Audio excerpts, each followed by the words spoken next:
Your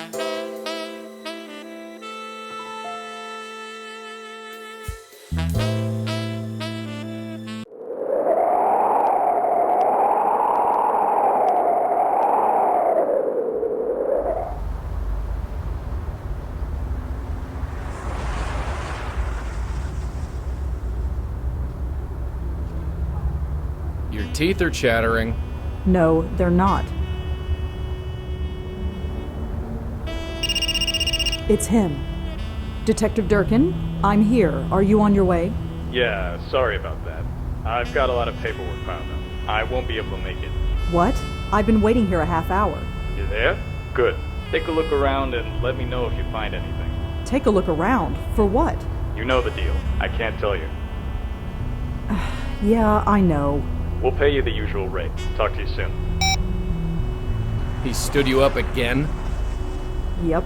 Well, he's paying us to check out this dump, so let's get started. Alright, I'm going in. Try and stay warm. I'll do my best.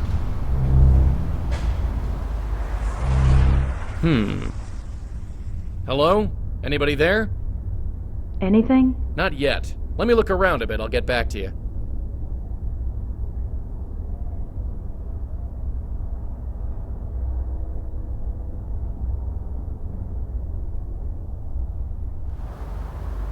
I guess there's nothing stopping me from doing that, except for my nearly complete lack of physical existence.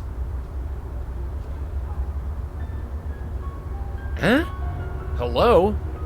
Hey, get back here! I can't make it any further. I'm too far from Red. If I want to get up there, I need to get her closer.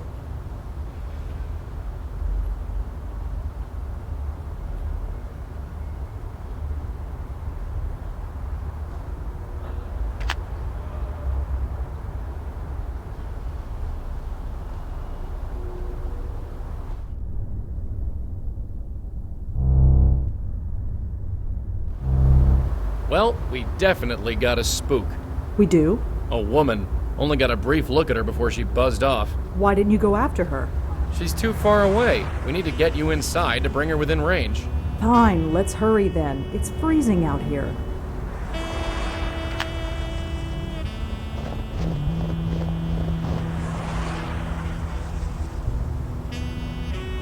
This brick is definitely hollow, but the ice around it is so thick I can't pull it loose.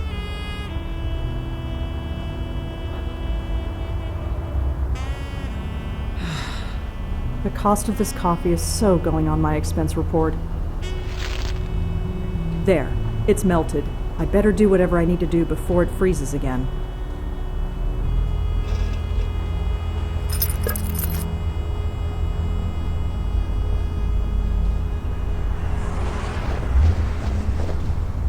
It fits.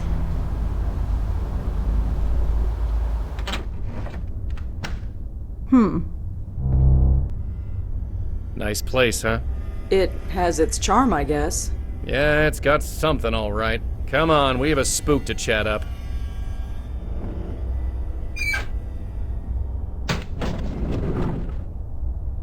Ugh! Well, that didn't work. I really hope we get paid for this job. Otherwise, this could be our future home. Well, everyone already thinks you're crazy. Homeless is just the next obvious step. Thanks.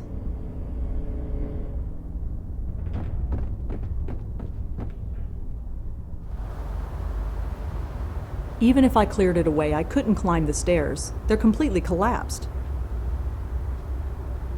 Joey, I need you to do something. What?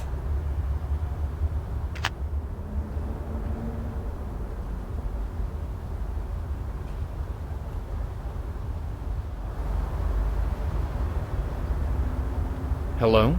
Hey. Oh, you're not. Not what? Just not. Were you expecting someone else? Someone. Could you tell me who it was? Maybe I can help look for him. No, he'll be here. So I'm Joey. What's your name? I don't know. Mary? Your name is Mary? Sure. Look, this is no place to be during a blizzard. It's fine. It fits. Fits? Fits how? It fits.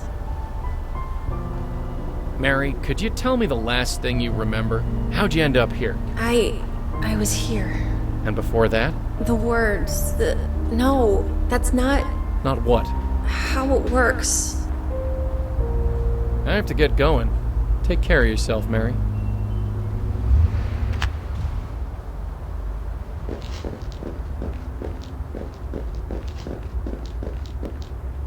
Old cables, frayed wires, a fried circuit board.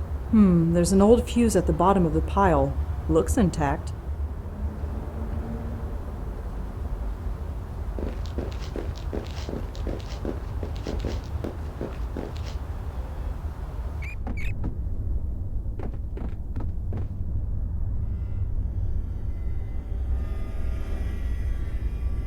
Good thing I'm wearing gloves.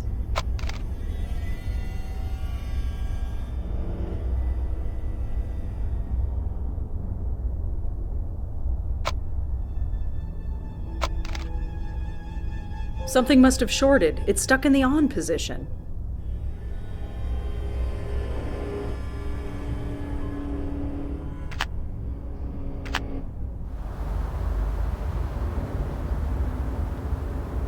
Not much to see, except that the elevator is stuck one floor down.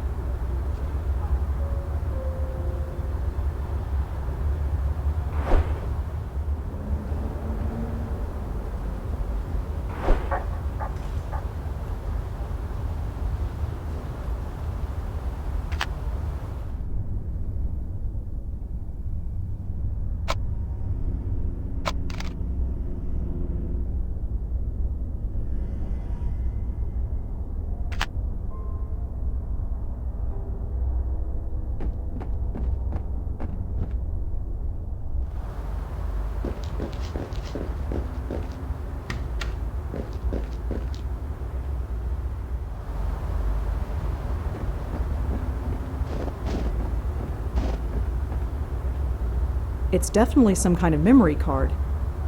And it looks like it's compatible with my phone.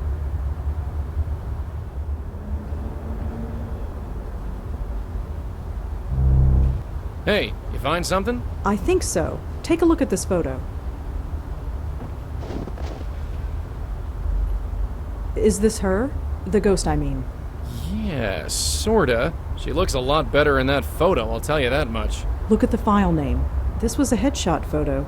I guess she was an actress. Could be. You wouldn't know it from looking at her. The spook upstairs looks like life chewed her up and spat her back out.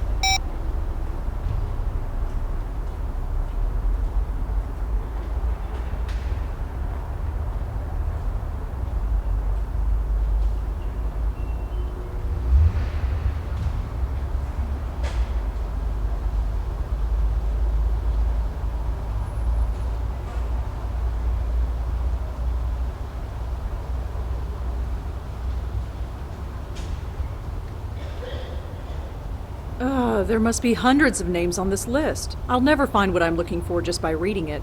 I'll just save a copy to my notes app. Hopefully I can find something to cross-reference it with.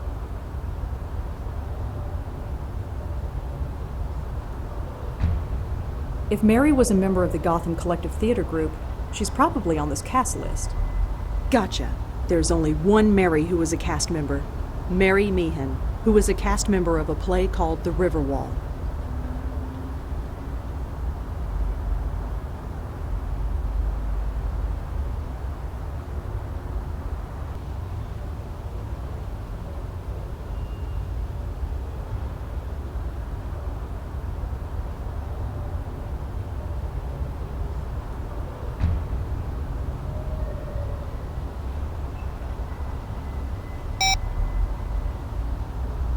I guess that was a bathroom, before whatever happened.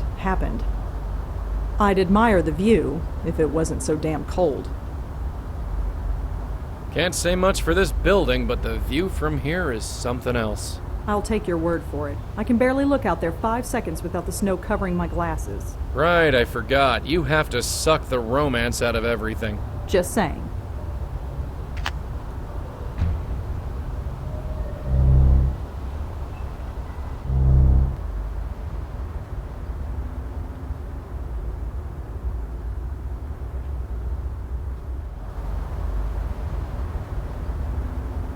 So, Mary?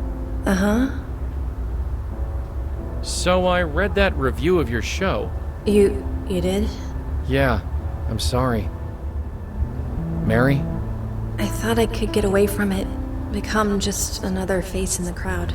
Is that something you really want? No, just needed to get away. It shouldn't have followed me here. Nobody should know me here. Surrounded by people who don't know me, it's good that way. Better that way. People? What people? These people. Lost people, like me. Alone, but not alone. Mary, I hate to tell you this, but there's nobody here. What are you talking about? Look around. Carefully. There's nobody here but us. I don't see what you mean. Yes, you do. Nobody's been here for months, at least. How could... They left me? They wouldn't have just left me here. Would they? Alone? I'm afraid they did, but you're not alone now. We're here. No, it can't be empty. That was the whole point. I can't be alone here. I can't.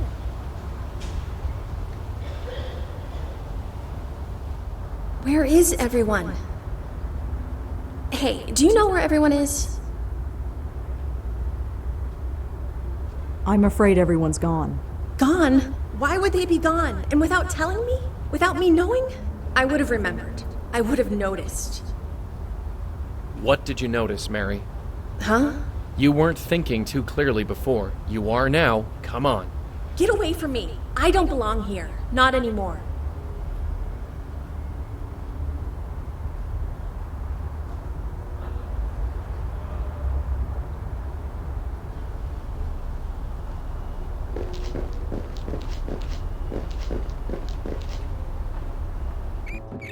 They're gone. Everyone. Yeah. I remember now. I was cold, then warm, then nothing. I feel absolutely nothing. That review, it seemed like it was everything. Now it's just nothing. To die over nothing.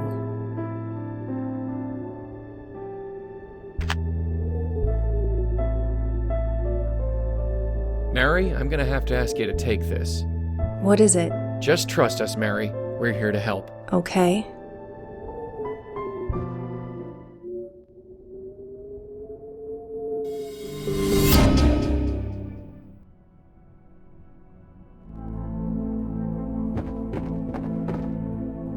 Is it right? Is it right that this place should feel so good? It's where you need to be, Mary. That's all. I thought the Karth house was where I needed to be. After that review, maybe I would have been okay.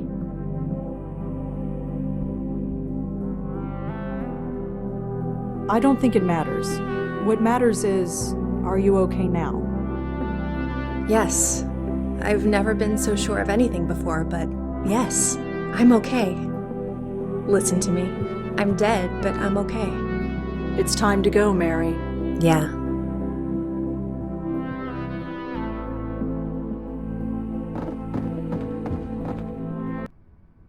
You okay? I'm fine. Did I fall? No, you're still standing. Don't sound so surprised, Joey. Mental control, that's all it takes. Yeah, sure. Let's get going. After you. Hello? Can I help you?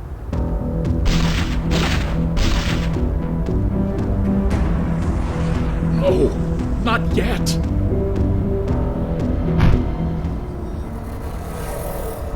Hey, wait!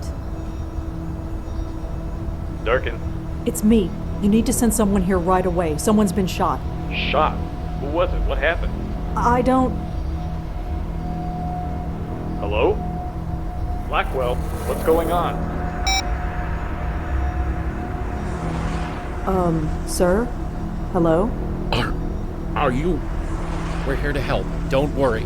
No, it's too late. We're not safe. Even Grace is not safe. I'm sorry, friend, but whoever Grace is, you're past worrying about her now. No, you don't understand. You don't. You'd be surprised what we understand. You? No, the bestower. I need the bestower. Bestower? You know about bestowers? About us? I know enough, but not enough to save me. Well, Well, it's your lucky day. We just happen to be in the saving business. You don't understand. They will find me. I hate to break it to you, but I think they already did. No. No!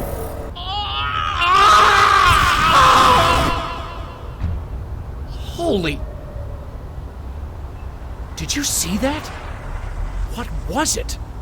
What the hell was it?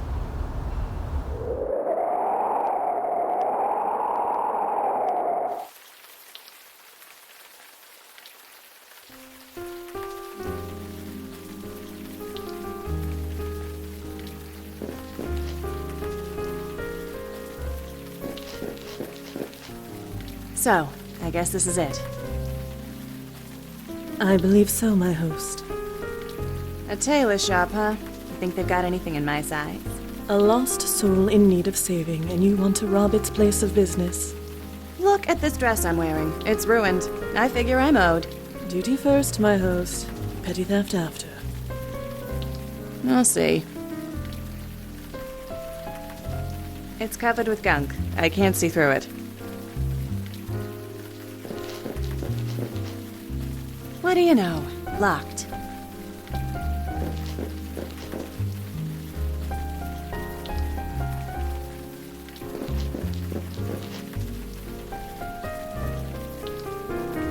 My host. My host.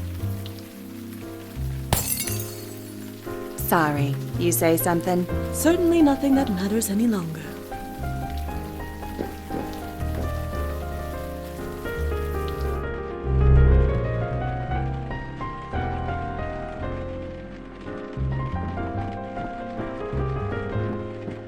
It says to ring the bell if I need help.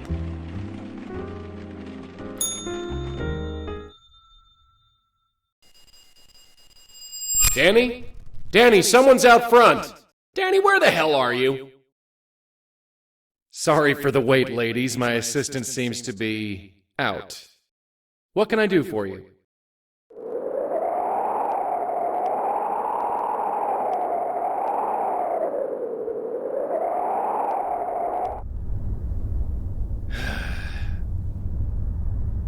How long are you gonna stare at that thing? It's getting dark. Just one more. It has to be here. What are you doing anyway? A man was murdered last night in the middle of a major blizzard. Believe me, I remember. Right. So how come nobody else has? Eh? I've been checking on every local news website all day. There's not a single mention of it. I called the police myself. We know they know about it. They must have suppressed the news, but why? I'm sure the cops got their reasons, and they can keep him. I don't care who plugged the guy. I only care about what happened after. I know. So, the victim didn't have any identification on him. I was hoping a news report would give us his name, but it looks like we're on our own. Well, something familiar at least. Let's go talk to our pet cop. Maybe he knows something.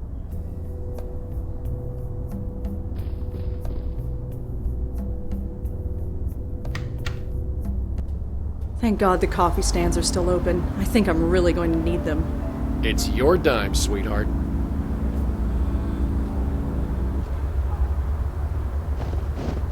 Oh, it's you. Had a feeling you'd swing by. Detective? Uh-huh. Can we talk inside? It's freezing out here. Can't smoke inside, thanks to our friend the mayor. So you couldn't maybe, I don't know, not smoke for a while? Right. You found a Jane Doe at the Carth house, right? Yeah, what about it? Her name was Mary Meehan. She was an actress with the Gotham Collective Theater Company. You sure about that? Yes. I won't ask how you know that, but we'll check out that name and see if you're right. At the very least, we can locate the family and tell them what happened. Thanks. I guess we owe you another one. I caught the evening news today. There wasn't one mention of the murdered man in Chelsea. That program hasn't been the same since they replaced that blonde anchor woman. Nobody else talked about it either. Not online, not any other news program, nobody. You must have suppressed the news. Why? Because we're the cops, that's why. Look, before we take this any further, why are you so interested in this? What makes this murder more important than any other?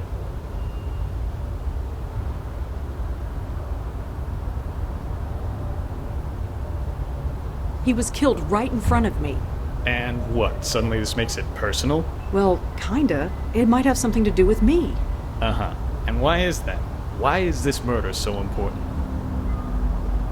I was there. You know I was there. Surely I'm a suspect. You think I'm crazy? I made sure your name is nowhere near this thing. And unless you give me a good reason, it stays that way. So tell me, why is... He was looking for me. He was? Why? I don't really know. Uh-huh. Did you know the guy? No, I didn't. So how did you know he was looking for you? Wait, let me guess. You just do. Something like that. Something like that ain't good enough. What else you got? You've trusted me before. Why can't you trust me again? Trust has nothing to do with it. Look, I don't know what your deal is. I've never asked, and frankly, I don't want to know. But I do know that you've helped me clear a few cases. And once in a while, in return, I answer some of your questions. That's fine. Quid pro quo. It's not in the rule book, but it's how we get things done. But this case, it goes way up. We can't bring in anyone from outside. Not without a good reason. So give me one. Why is this murder so important? You're the one who sent me there in the first place. That can't be a coincidence. So, you think we sent this guy to your location to, what, get killed in front of you? I don't know. That's why I'm asking you. You don't get to ask me anything. You need to tell me why this murder is so important. I couldn't begin to explain it. It's more than just a murder, more horrible than just a killing. Uh-huh. Any details on what that could be? It needs to be stopped. That's all. Sorry. I know we got an arrangement, but my hands are tied. Fine, if that's the way it is. For what it's worth, it's nothing personal. You got other questions, I'm here. Just don't ask about this case. You get me? Yeah, I get you.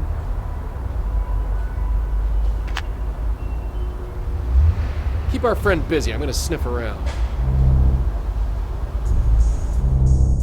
Not that I don't appreciate the company, but why the heck are you just standing there?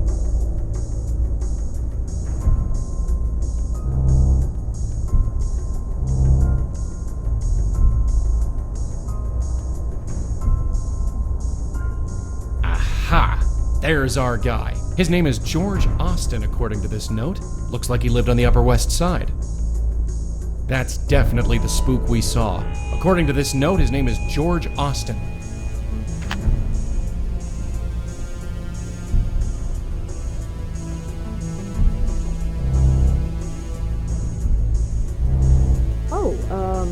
I was just admiring the brickwork.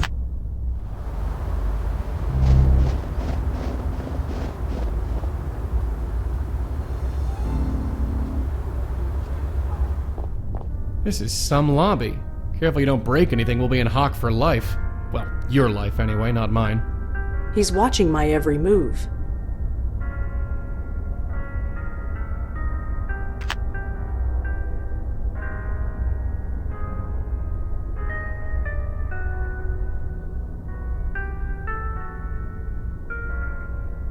It says Holiday Clothing Drive.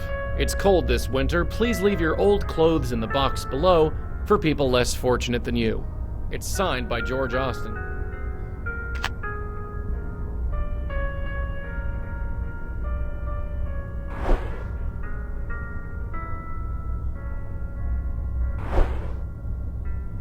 Whatever Joey did, the doorman doesn't seem to have noticed.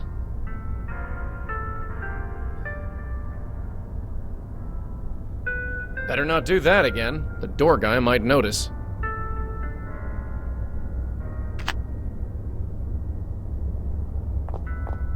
Hi. Yes, miss? Dropped my pen. Hi. Yes, miss? I, heard that George Austin was having a clothing drive here. Oh, yes. George does it every year. He brings the box to Grace himself. Can you tell me anything else about the clothing drive? No, but if you have any old clothes, feel free to give them to me. I'll put them in the box. Better not. If you did that, you wouldn't have any clothes left. I'm looking for George Austin. Is he in? No, he's not. Sorry.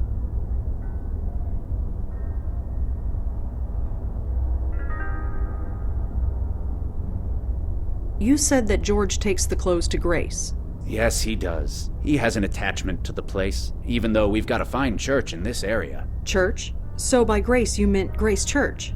Yeah, the one downtown. What did you think I meant? Nothing. Never mind. Thanks. Sure.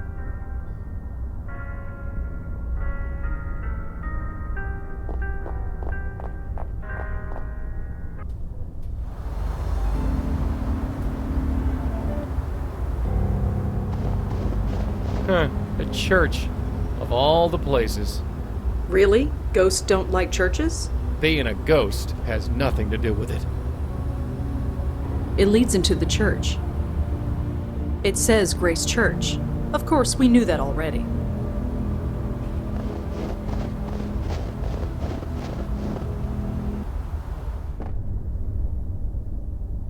It's a book full of handwritten prayers.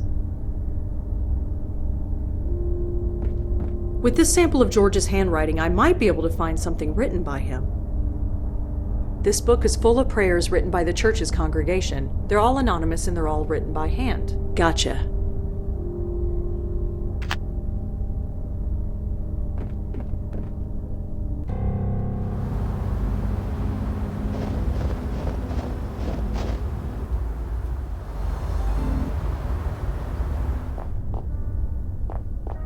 Hi. Yes, miss? Did George know anyone named Leah? Leah? You mean the police officer? Police officer? Yeah. Haven't seen her around for a while, though. Did they break up or something? I have no idea. Too bad if so. I liked her. She was good for George. You said Leah was good for George. Could you tell me why? Yeah, I probably shouldn't have said any of that. You're not a cop or anything yourself, are you? Well... No, you're not. You would have shown me your badge if you were. Forget it. Sorry.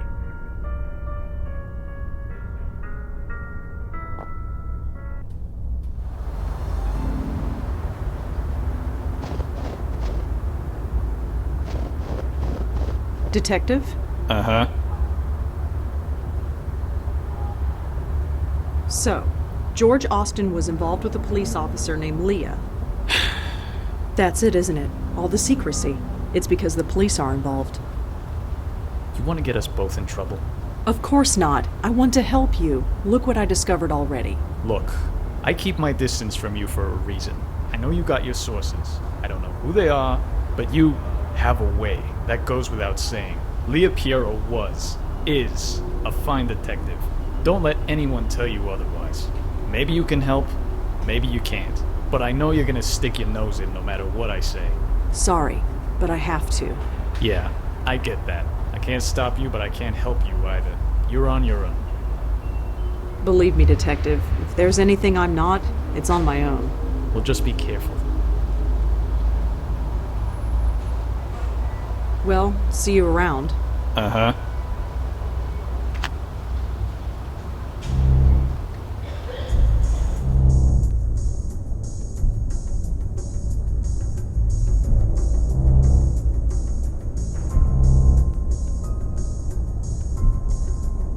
The name on this nameplate says Disher. I have no idea who that could be. It says Piero. Huh, this must be Leah Piero's desk.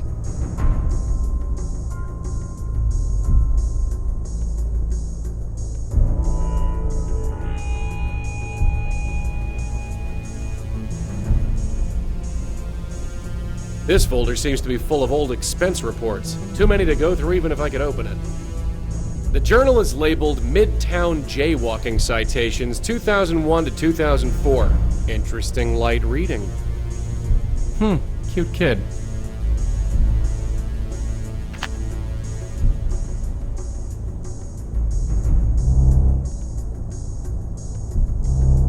The brickwork.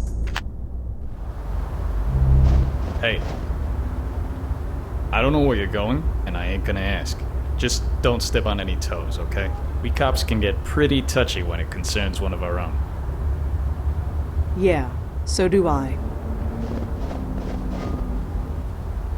What did you mean by that? Exactly what it sounded like. Whoever George was, he was one of us. Us? Yeah. Come on. It's a long way to Astoria. So, this is what a cop's salary gets you, huh? A 2-story in Astoria. It's not bad. Nicer than some of the foster homes I grew up in. Anyway, shall we? Yeah, we both know the drill by now.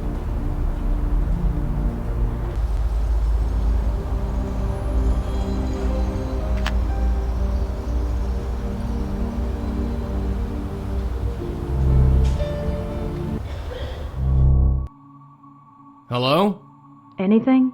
Seems quiet so far. Let me look around. Hello? Yeah? Is anybody there? Who are you? Mister? Are you looking for my mom? Yes. Is she around? Uh-huh. I have to practice. Sorry. Damn it.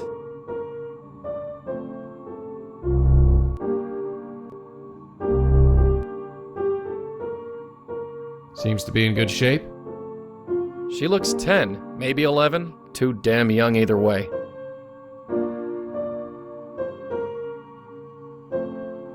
Excuse me. Oh, hi. I'm practicing. I can see that. You're pretty good. Thanks. I'll only be a minute, then you can get back to it. Well, okay. My name's Joey. What's yours? Are you sure you should be here? Sure. I'm Kendra Haskins. Are you here all alone? No, Mom's here. Are you sure? I can't find her. I'm pretty sure. I'd know if she was gone. What about your dad? Is he around? No, he's late. Late? Late for what? Picking me up? On Fridays we go to the Abacus, and then I live with him until Monday. But he's late. Kendra, I need you to tell me the last thing you remember. Why? Just humor me.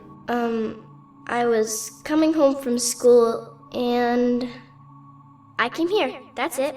Are you sure? Yes, I've been waiting for my dad. Hey, kiddo, I'd like you to come with me. Why?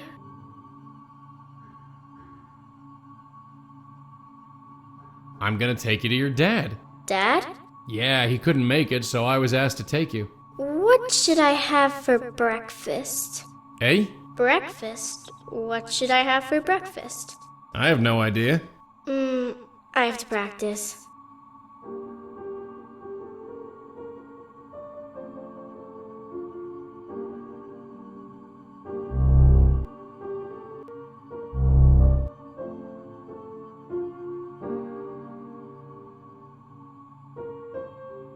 KK the Troll. Cute. KK cute.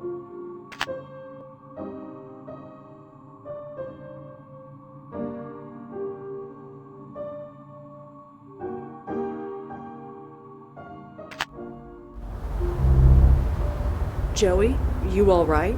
Yeah, sure, whatever. We got a spook. Is it Leah Piero? No, it's her daughter, a little girl. I see. How old? 10, maybe 11? And she's okay? You mean besides being dead? Yeah. She's playing the piano. Well, Yeah, well. there's a letter in here. It was wet and stuck to the side of the mailbox, but I got it. This letter is soaking wet. It's practically falling apart in my hands.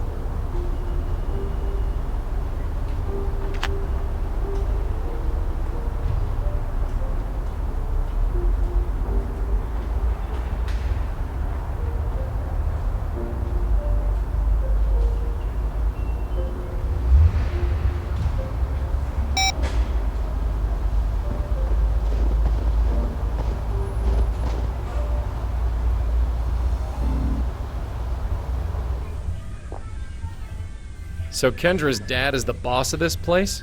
This is just a bunch of junk.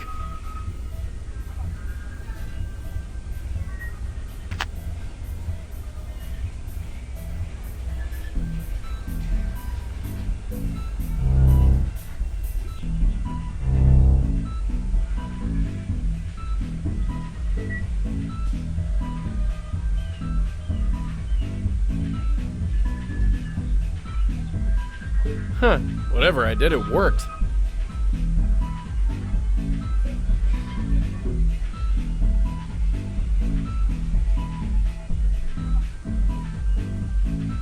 What a surprise, nothing happens.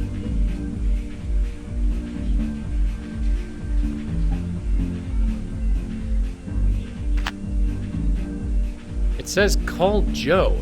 I have no idea who that could be. Looks like an internal memo, some kind of technical stuff. It's all Greek to me.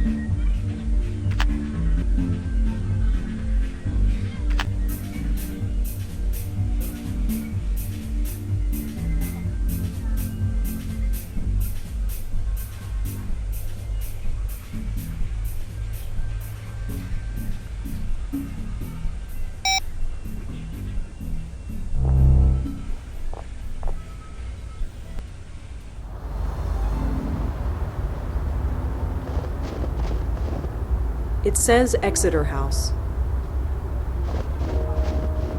Here he is, Emil Haskins. Hello? Hi, is this Emil? Yes, that's me. Who is this? My name is Rosangela Blackwell. Could I come in? I'd like to ask you some questions. You mean there's been progress? I'm not sure. I'm just trying to learn what happened. You're not with the police.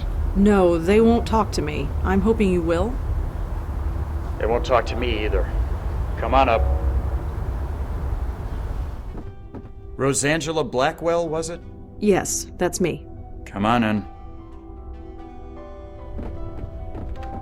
I should have guessed you weren't with the police.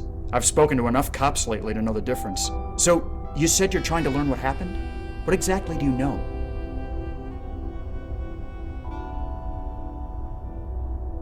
I know that something happened to Leah.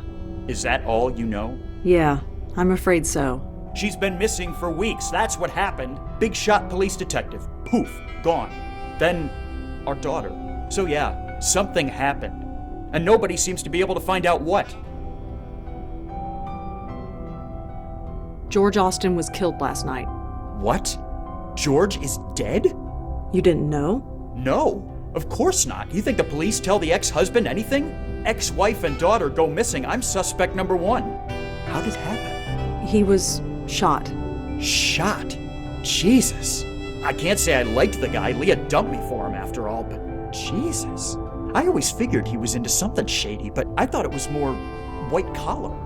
Insider trading or whatever. But someone shooting him? That's like mob stuff. Is that what's going on? Was he in the mob? I don't know. Jesus, Leah, some police detective you are hooking up with a mobster. I don't know if that's what happened. I hope not. If it did, I'll never forgive her.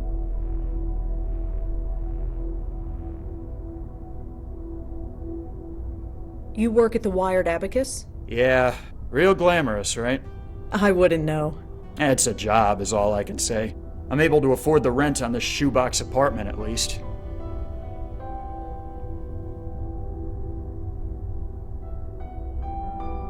How well did you know George Austin? Leah's the one who knew him. They'd been friends for years. She talked about him sometimes. What did she say? Well, that's the thing. I got the impression he was kind of a loser. A loser? No career, living with his parents, that kind of thing. She felt bad for him. But then we get divorced and he turns up, wearing designer suits and living in a penthouse. And I'm living in this shoebox.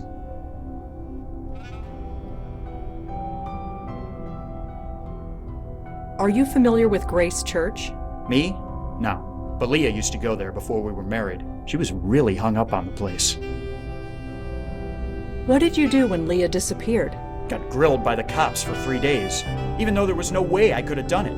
I was at work, and I don't know if you've been to that store, but it's got cameras everywhere. But I just stood by and took the abuse, just on the off chance I would say something that could help them. Obviously, I didn't. How did you find out Kendra was missing? Her school called. the same day her mother didn't show up for work. They thought she was with me. I wish she was. Can you tell me anything about yourself? Is it relevant? Well, it could be. Well, I'm a tech nerd. Worked for a bunch of startups back in the late 90s. Now I work at a chain store. Moved into this place about 5 years ago. Rented it from some Indian lady. Rent in this city is highway robbery, but there's no way I'm moving further away from my little girl. Well, I'll see you later, Emil. Yeah, sure. See ya. Hey, wait. Why are you doing this? You said you weren't with the police, so why? There's much more at stake. Maybe. I don't care about the big picture. Can you help her or not? Yes, it's what I do.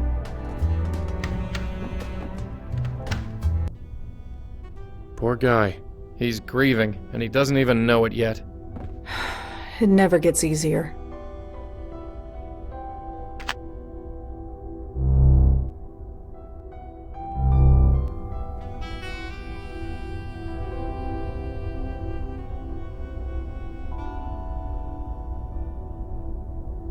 I guess that's the date the picture was taken? It's Emil. He looks leagues different than the sad sack we've been talking to. That's definitely the little girl I saw. I guess that hat belongs to her mother. Leah's a cop, all right. She must have still been a beat cop when this was taken.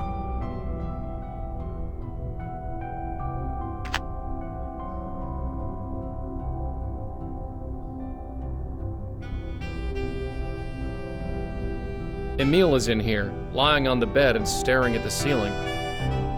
I should just leave him alone.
According to the label, this should get me into Leah Piero's house.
Hi there. Hi, can I help you? Do you have any copies of the Parental Eye software? Parental Eye? Yeah, we got plenty of those left. They didn't sell very well. I guess people don't like to spy on their children, but me, I don't judge. Anyway, we got a bunch behind the counter. That'll be $14.99. Do you take debit cards? Sure. Here you go. Thanks. Thanks. Sure.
Seems like a pretty standard installation. Give me a second.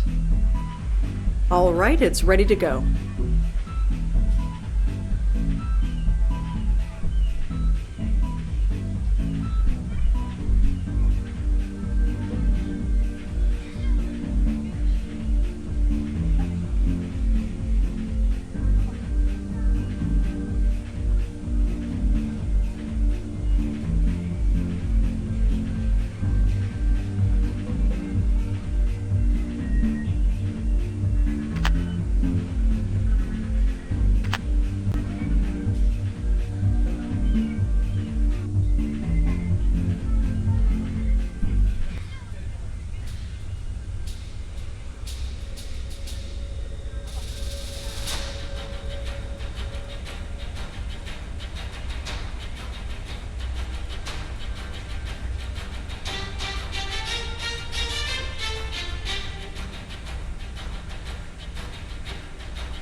That did it. It's about time. I'm freezing out here.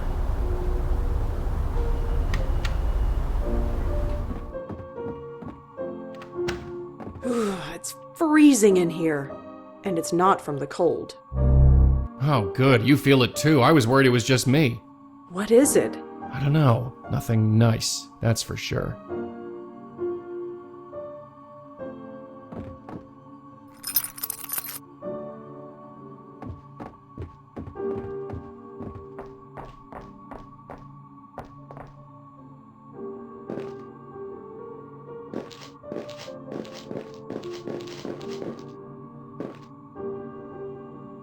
It's not moving. Who are you?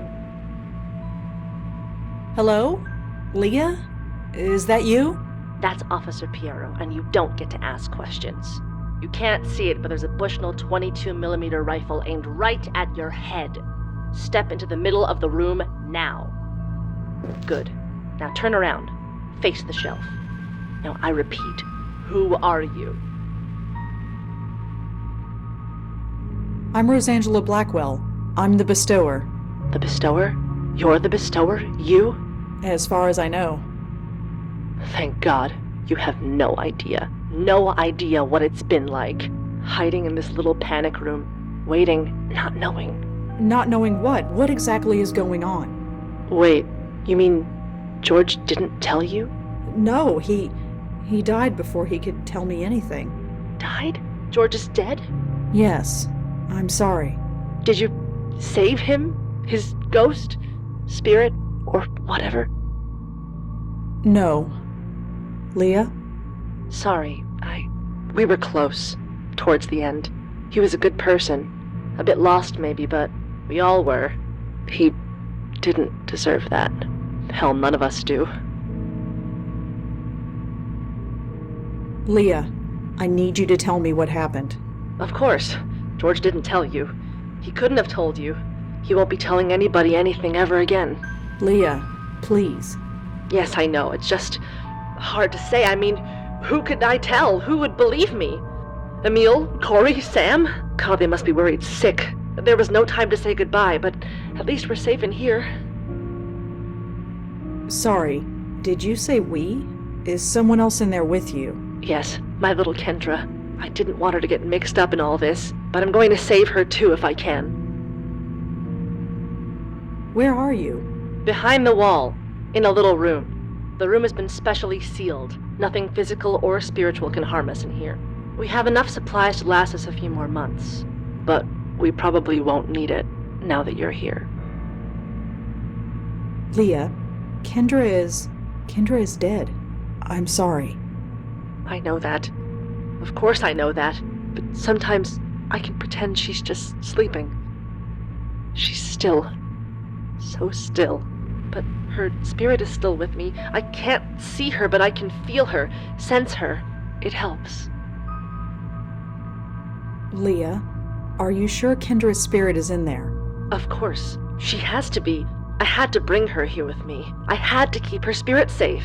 Safe from whatever happened to George. To the others. In here with me, she's safe. She is safe, isn't she? I can't say if she's safe or not, but she's not in there with you. What? How? How can you know that? Well, you know who I am. What I can do. I saw her. Kendra. Her ghost, I mean.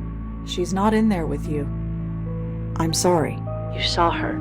That means they wouldn't have done that. They wouldn't dare, would they? Hold my daughter's soul for ransom? That's sick. Her soul is fine. For the moment. She's upstairs in her room. Oh, thank God. Listen to me. My daughter is dead, and I'm thanking God. I can't do this much longer. You must think I'm horrible. You'll help her, won't you? That's what you do, right? Yes, that's what I do. I really need you to tell me what happened. I can't help you if you don't tell me. Help Kendra first. I'm sorry, but she has top priority. I feel bad for George and the others, but this is Kendra. Damn everyone else. Help her, then I'll tell you everything you need to know. We can try to bring Kendra's ghost down here. You can talk to her if you want. That might help her. God, no. You have to get her spirit away from this house, away from me, as soon as possible. I can't put her at risk. She might be dead, but I can't risk that. Anything but that.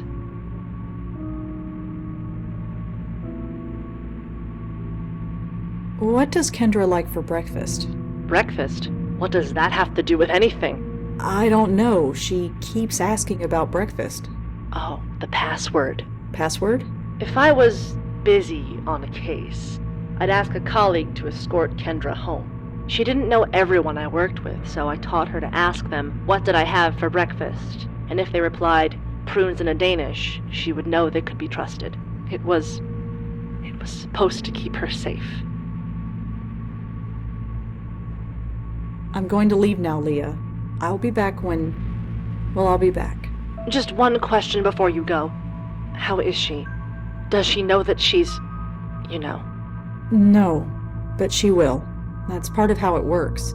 They come to terms with it, and then they leave. I see. I'm sorry.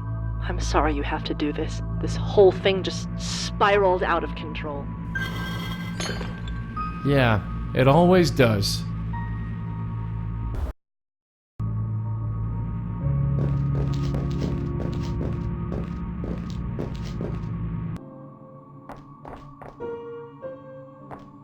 You okay? Sure. Just give me a second. I thought the basement smelled a little funny, but I never thought... Yeah.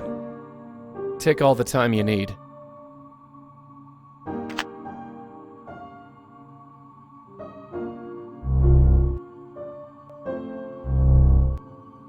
Sweetheart, get in here. What is it?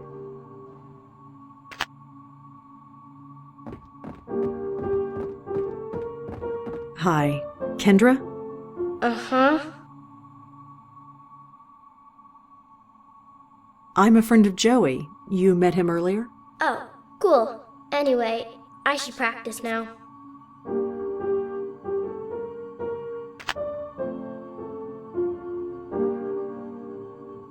Hey, sorry to bother you again, but... Well... Listen,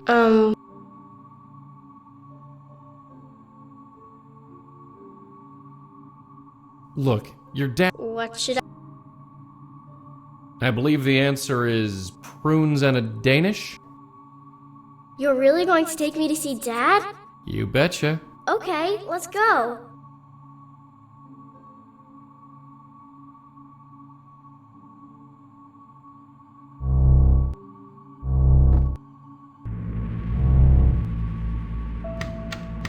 The house is so quiet. Mom must be asleep.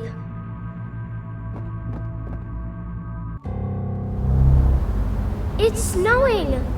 Should I go back in and get a jacket? Are you cold? Funny, I'm not cold at all. Then you should be fine.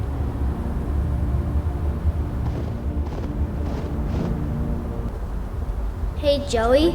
Yeah? How come she leaves footprints, but you and me don't? Oh, well, that's easy. Just between you and me, she's much heavier than she looks. I can hear you, you know.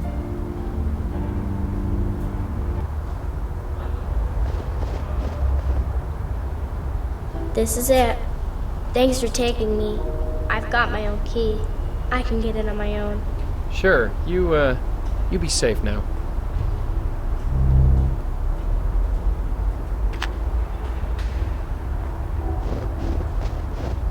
It fits.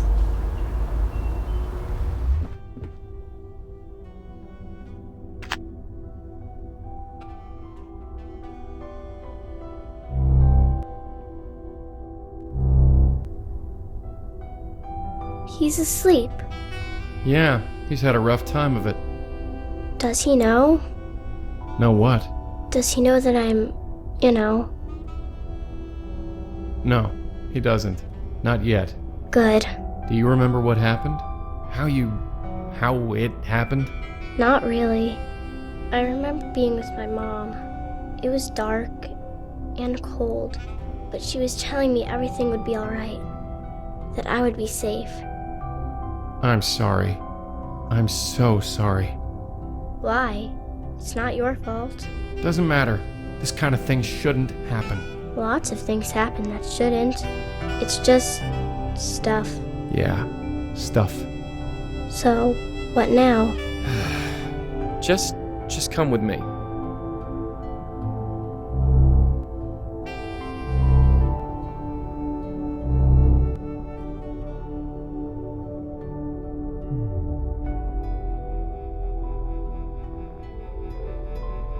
Kendra, I'm gonna have to ask you to trust us, okay? You don't have to ask. I already do.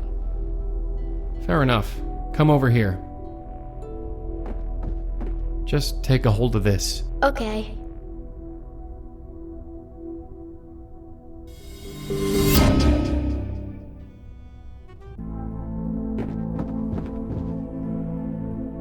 The music, it's amazing. Music? It's everywhere. Can't you hear it? It's like every instrument ever made is a part of it. Do you think they need a piano player? I don't see why they wouldn't. I'm gonna need to practice. But somehow, I think I'll have plenty of time. I guess you can't come with me? I'm sorry. This is a trip you have to take alone. Tell them I'll miss them. Okay? Of course.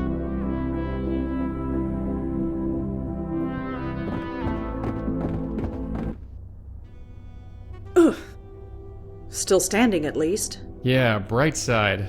She was so easygoing. Something about kids, I guess. Their minds are more adaptable, flexible to new ideas, even death. Do you really believe that? Do we have any other choice? Come on, we're not done yet.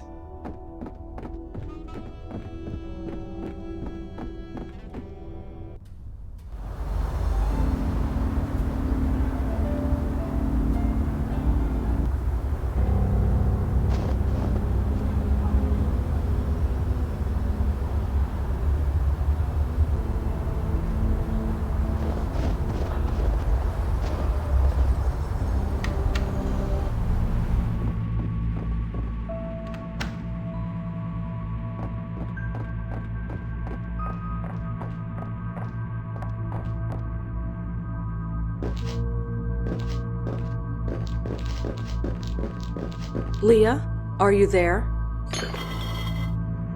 Oh, it's you, Bestower.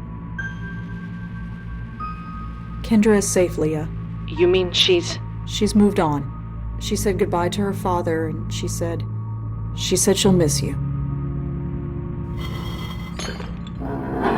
How could something that was so right go so horribly wrong? I went to a few meetings, and then I knew I had to join the police academy. It was like a lightning bolt. What kind of meeting?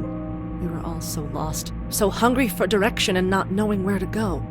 All of us searching for that elusive something, that revelation that would fix our lives. The meetings at Grace somehow gave them to us. Gave them to you? Yes. No matter how confused we were, we all found our way. But all this was the price. Leah, I need you to focus and tell me what happened. I loved being a cop. I loved being a mother. I did good, didn't I? I thought I did. And you do good. That's what I heard. You always help, right? I helped the dead. That's what I'm counting on. What? No! Jesus! Did it work? Why, Leah? Why do this? I'm sorry, but it's the only way. My only escape is through you. I know what you did for Kendra. Now do the same for me, please. Please, before they come for me.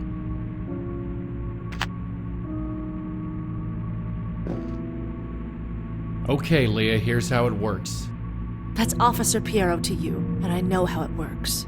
Great, that saves time. Red here is gonna take you somewhere safe, and when she does, you're gonna have a chat, okay? Fine. Let's just do this quick. You hear me? Don't let this one just fly off into the light. Don't worry. All right, then.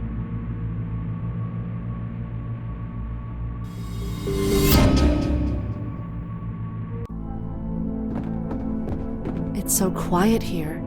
That little room was quiet, but not like this. It's like I'm hearing everything and nothing at the same time. Can you hear it? No, but Kendra said something similar.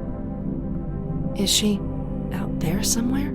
Yes, but Leah, before you go, I need you to tell me how you got this way. What led you to this? We called it the Grace Group because we met at Grace Church. We met once a week. We would talk. It was nice. So it was kind of a self-help group?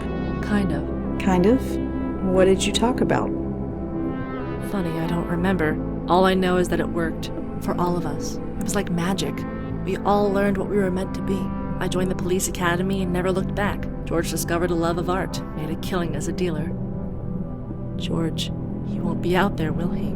He's gone. He risked himself and then he... Oh! What was that?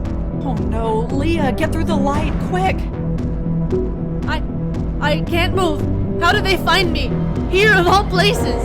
I don't know, just try and hold on. You were supposed to help us. I'm trying, please, I just need time. No! Not again. Not again. Hey, you okay? No, I'm not okay. We were too late. Too late? She was taken, just like George was. All she went through, she did it for nothing. I refuse to believe that. I just can't. Did she say anything at all that could help us? There wasn't time. And there was something else. Something else? How did you get in here? What the... Leah? Look, I can explain. Turn around. Hands behind your head. No, wait, listen, I don't have time for this. I said turn around. Hands behind your head. On the floor. Please, just... Now!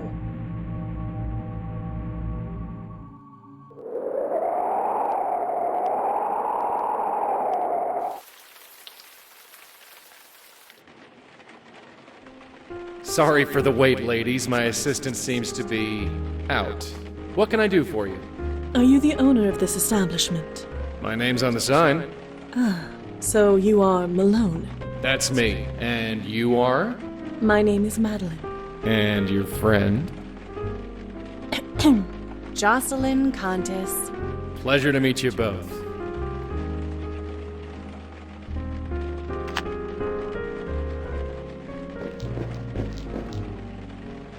Huh. Some kind of band. Danny and Linda Marconi? Never heard of them.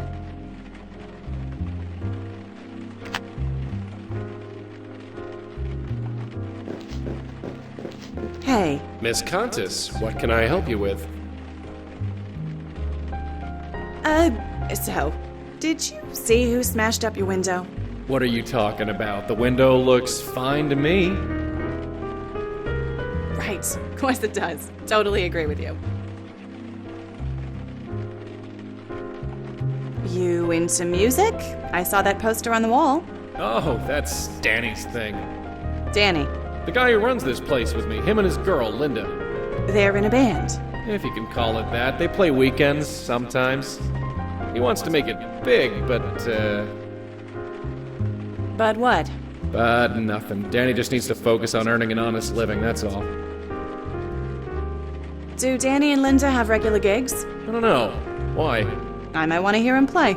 Save your eardrums, lady. That's my advice. So, who shot up this place? Eh? Come on, this place looks like the set of a gangster flick. I don't know what you mean. Are you seriously telling me that this place looks normal? Listen, everything here is top of the line. We're even looking into that dry cleaning stuff. What cleaning? Dry cleaning. Look, never mind. Can I help you with anything or what? Well, see you around. Sure.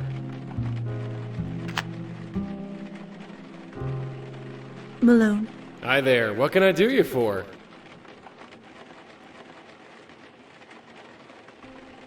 You mentioned an assistant. Where is he? Danny? I have no idea where he is. So we're a bit short-staffed, but nothing I can't handle. We'll handle that costume of yours with extra care. Costume? That gown of yours looks very authentic. I don't even think you can get that fabric these days. Have I become antiquated so soon? No offense meant, I quite like it. The tiara's a nice touch. Brings out your eyes.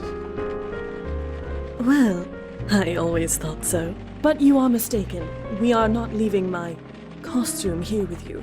We have other business. What happened here? What do you mean? This shop. It is, shall we say... It looks shot up. Shut up. Look, I know the cleaning lady hasn't been in this week, but it ain't that bad. Now, can I help you or what? You should take a closer look at the walls and windows. They are definitely not what they should be. You sure talk funny, lady. There isn't anything wrong with the windows that I can see. Malone, I regret that it falls to me to tell you that you are dead. What? Get out of town. Now, can I help you or what? Madeline, does that ever work? No, it does not. I could not help but overhear your conversation with my colleague. This Danny Marconi. He is important to you, is he not? What makes you think that? Your energy, your aura, if you will. It changes when you speak of him. So tell us, What is Danny to you? I have no idea what you're talking about. Malone, you know precisely what I am talking about, and you will tell us. I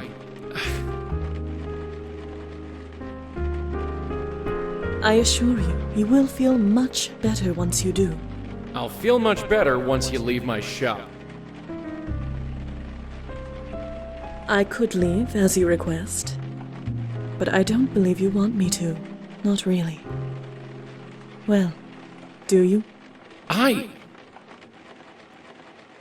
Who the hell are you people?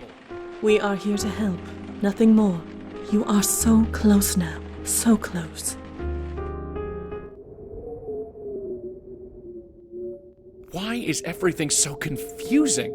It does not have to be. Life used to be so simple. Then Danny had to go follow a pipe dream.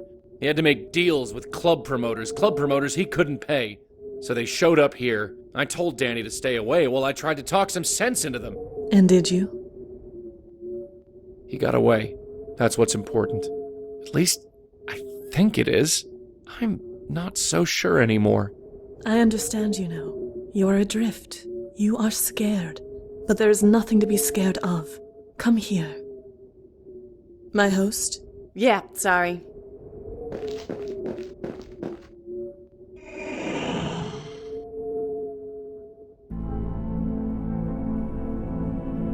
I don't know why I did it. Danny isn't much, really, but he's a good guy. You think it was worth it? I don't know. Sorry. You don't have anything to say? Anything at all? No, not really. Right. So I just head that way. Yeah. Well, tell your friend thanks. And if you ever see Danny... forget it. I suppose it doesn't matter.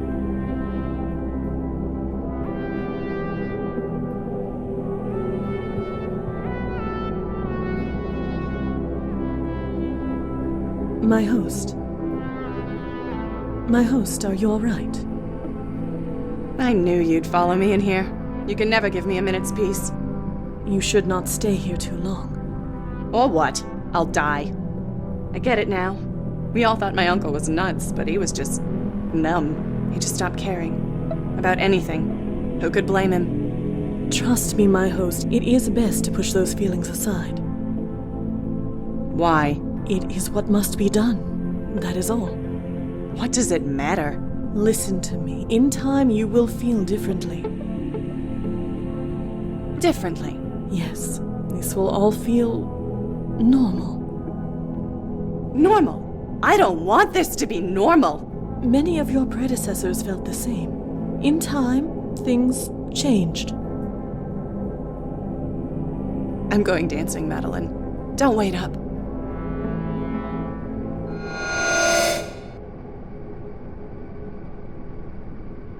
I see.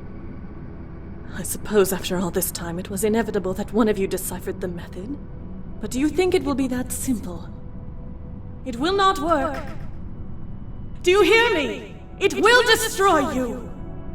My host, Jocelyn Comtesse, hear me! Comtesse! Comtesse!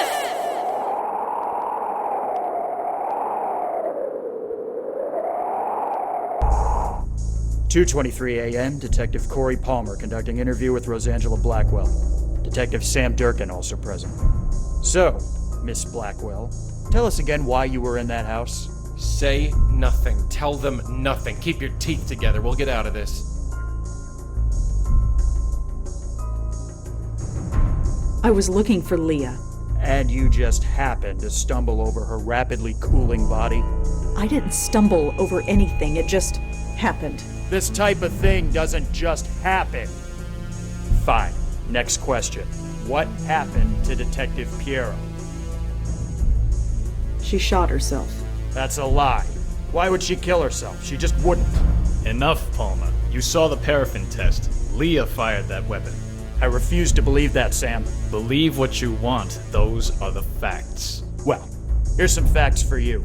This lady was chatting with Emil Haskins earlier this evening. Not only that, we have a witness who saw her sneaking into his office at work. How do you respond to that? I wasn't sneaking. I had the key code. Uh-huh. And how did you come by this key code? Thought so. We spoke to the clerk on duty. We spoke to Emil Haskins, a man who is now a widower, I might add. Nobody gave you permission. But then, breaking and entering isn't really a new thing for you, is it? I've pulled your file. Do you even know how many restraining orders you have against you? I've, lost count. Somehow, I'm not surprised. If getting banned from the campuses of NYU and Columbia weren't bad enough, we've got a dozen complaints registered against you from businesses and families. I'd call Bellevue to have you taken away. But you're banned from there, too. Who the hell are you, and why haven't you been taken in before now? Palmer, take a walk. Sam? You're tired. Go get a cup of coffee. I don't need coffee. Don't think I don't know what's going on here. I've heard the rumors that you've got some mysterious informant. Is this her? Palmer? Fine, I'm going. But we will find out what happened. It's our damn job, after all.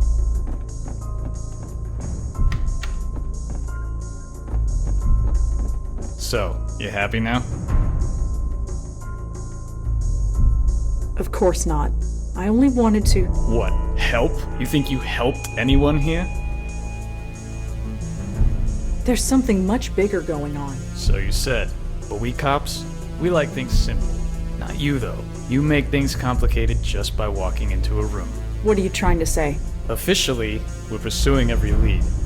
Unofficially, there was no trace of the bullet that killed the little girl. With Leah dead, we'll most likely never solve it. The trail is too cold. So, what do you need? Excuse me? You want it in so bad? You're in. You won't be on the books. We can't even pay you. This case is too high profile. So, what do you need? Access to George Austin's apartment. I'll take care of it. Anything else? Access to Leah's case files. Can't do it. Those are being boxed up and archived. Anything else? Everything you know about George Austin. Palmer can get you that. Speak to him tomorrow. Anything else? Cup of coffee? I'll have Palmer get you one on the way out. Anything else? Nothing that I can think of. Alright. From now on, you talk to Palmer. He'll be at the front desk tomorrow. Detective Durkin. Sam, why are you doing this? Why me? My first case involved a kid. 30 years ago it must have been. There was this little girl living with her aunt. The aunt went nuts. Smashing things, screaming. Total loony. The little girl was hiding in a closet. Couldn't have been more than 5. Scared out of her mind. I've had a soft spot for kids ever since. I see. Go home, Blackwell. Get some sleep. You look like you spent the night in jail.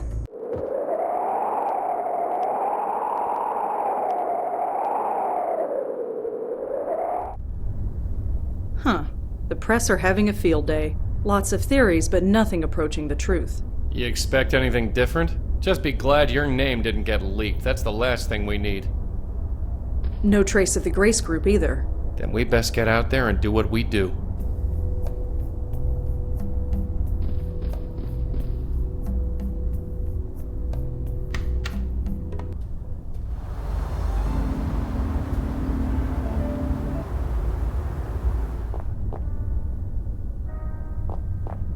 Hi. Yes, miss? My name is Rosangela Blackwell. I was told you'd be expecting me? Is this about George? That's right. I still can't believe it. But here's the key. 12th floor, penthouse A. Thanks. Did George ever mention the Grace Group? Grace Group? Does it have to do with Grace Church? It might. I know he often went to Grace Church services, but he never mentioned any Grace Group. Sorry.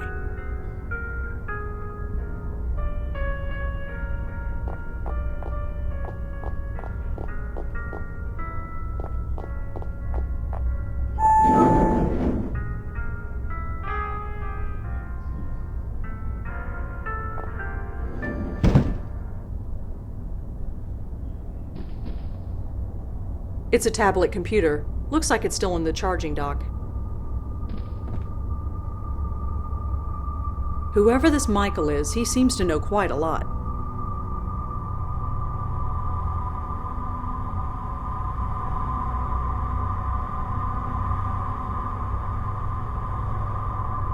So this Michael has a source who knows about bestowers, about me. This is starting to get personal.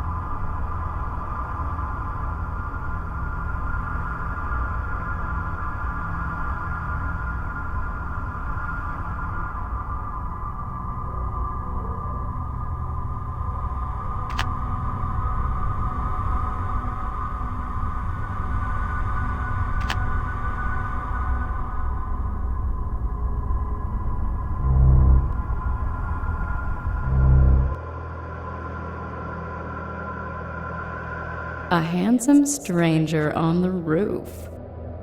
Huh? This evening is looking up. Huh? Oh, hello, miss. Hello yourself. So, what brings you up here? I'm a friend of George. Oh, looking after the place while he's away. Something like that. Anyway, I'd best head back in. But I'm sure I'll see you around. Ta.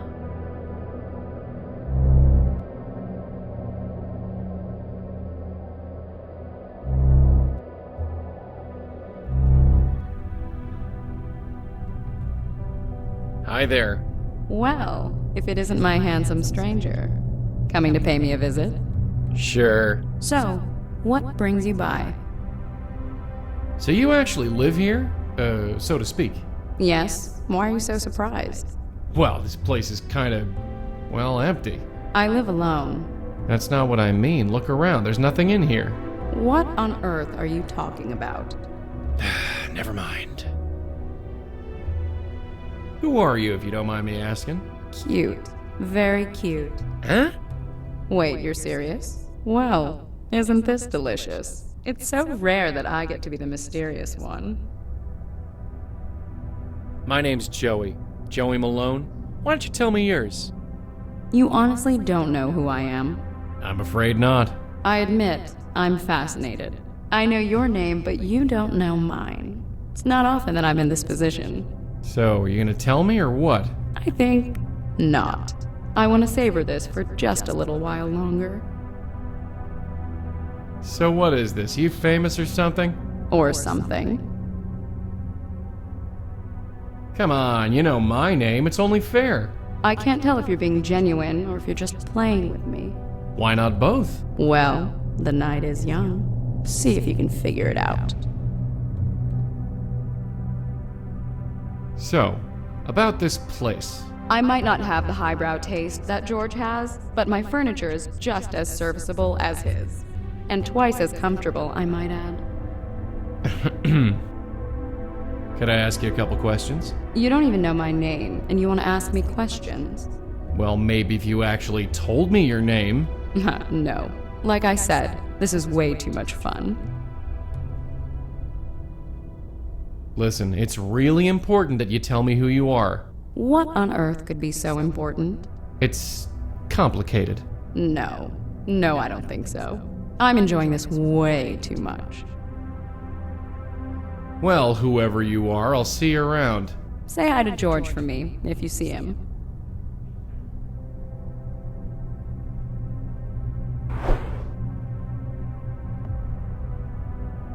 It's as far as it needs to go. It says, I know about Heather, and it's signed by someone named Jay. Hi there. Hello again, mister. What brings you by? The note is signed Jay. Who's Jay? I have no idea, and I don't know anything about any note. I know about Heather. Do you know anything about this? About what? This note, the one on your floor. I have no idea. It has nothing to do with me. And what's it doing here? I have no idea. Okay, relax. Are you sure you don't know it? No, please stop. Well, whoever you... Say hi to George for me.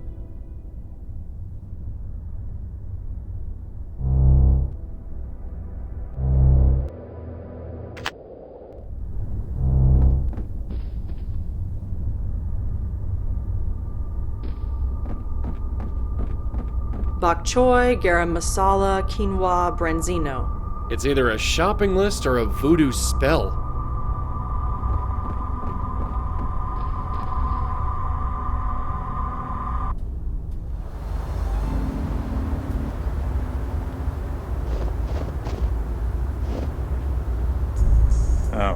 It's you.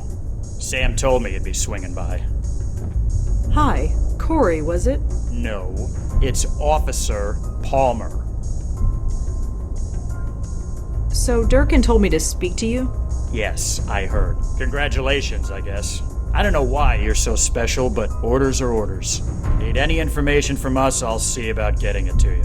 But you talk to me, and only me. Understand? Perfectly.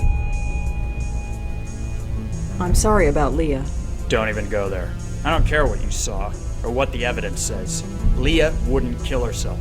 And if she did, then she wasn't Leah anymore.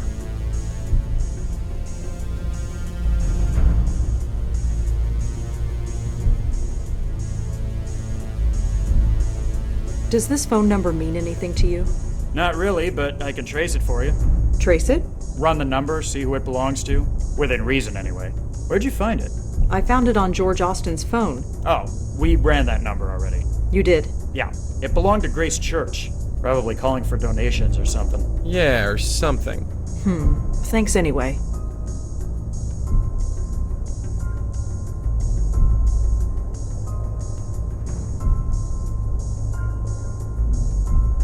So, what's the latest on George Austin? He was killed with a .22 caliber bullet. That's all we know so far. We're still talking to Leah's ex-husband, but he's got a pretty solid alibi. How did Kendra die? Was that ever established? I read the autopsy report. It was definitely a bullet wound. It went right through her shoulder. Clean hole all the way through. The coroner said that she bled to death, but could have survived if she was brought to a hospital right away. I don't understand this. Not at all. Did you know Emil Haskins at all? I don't know much. Just what Leah used to tell me. I got the impression he was a deadbeat. Always out of a job, always late with child support payments, things like that. Guess he doesn't have to worry about that stuff anymore. So what's the story with you and Leah? I get the impression you knew her pretty well. Yeah, I guess you could say that. I partnered with her back when I first joined the force. She taught me a lot. Everything, really. I owe her. She was a rock. She was a rising star. Why would she flip out like she did? I'm working on it, Corey. I really am. That's Officer Palmer, and I'm not holding my breath. Well, I'd better go. Thanks for the help. Sure.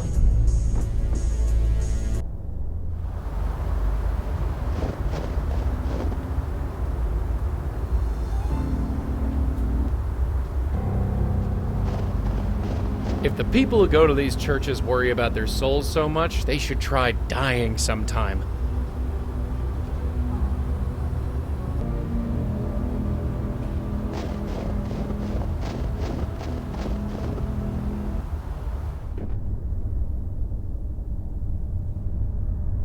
Hi, remember me?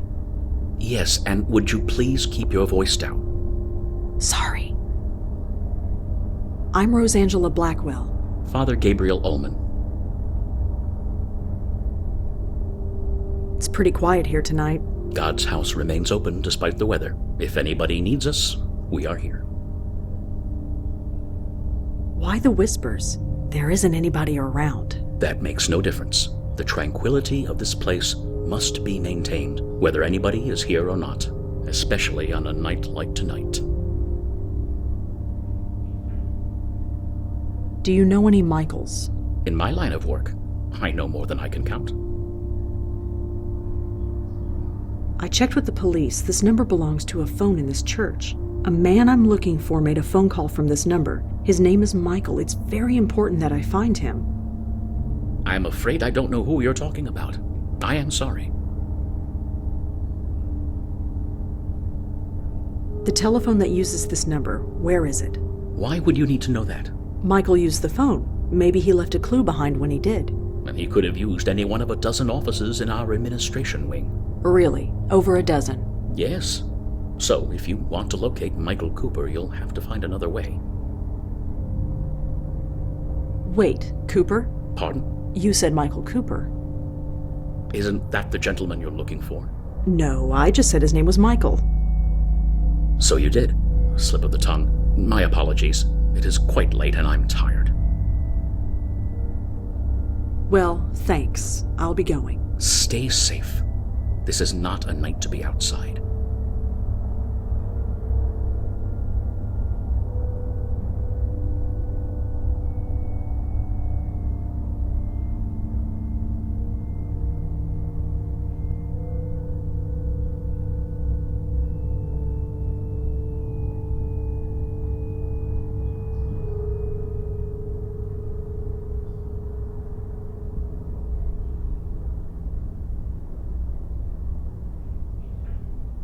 Huh. So Michael Cooper was a priest. Interesting.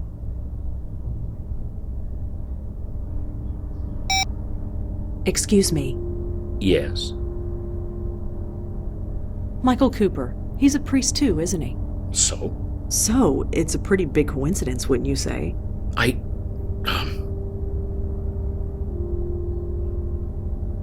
Please stop lying to me. I'm not lying. You're not telling me the whole truth either, are you?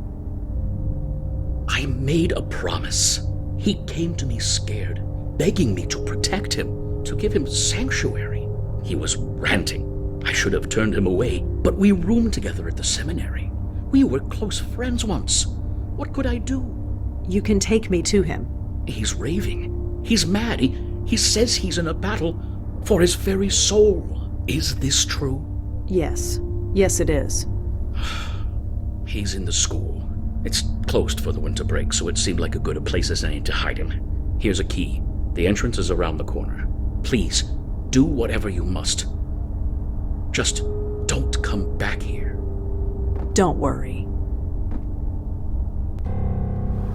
So, thrown out of a church. I suppose, with our record, it was only a matter of time. The entrance to the school is around the block. Let's go.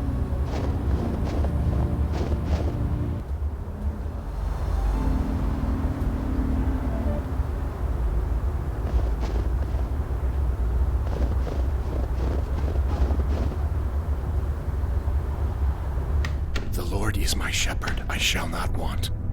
He makes me lie down Michael? in green pasture. Michael Cooper. You! Stay back, Bestower. I've got a gun. Just a second. I said stay back! I need to talk to you. Talk? Did talking help Leah or George or any of the others? Please, I'm here to help. Help? I wish that was true. How much help did you give George or Leah or the others? I couldn't save them, but I want to try and save you, if I can. Try and save me? You were supposed to be the expert. That was the whole plan. Plan? Yes. Our brilliant plan. We get the Bestower to escort our souls to the next world. Protect us from this force that is after us. Instead, you let us be destroyed. You think I wanted this to happen? People dying, souls torn apart? You think I want this? Of course not. It's just... well, look at what we've been reduced to. I'm sorry. Whatever is going on, it's new. I've never seen anything like it before. I see. And what about him? Huh? Your friend. The man behind you. He hasn't said a word since you walked in here.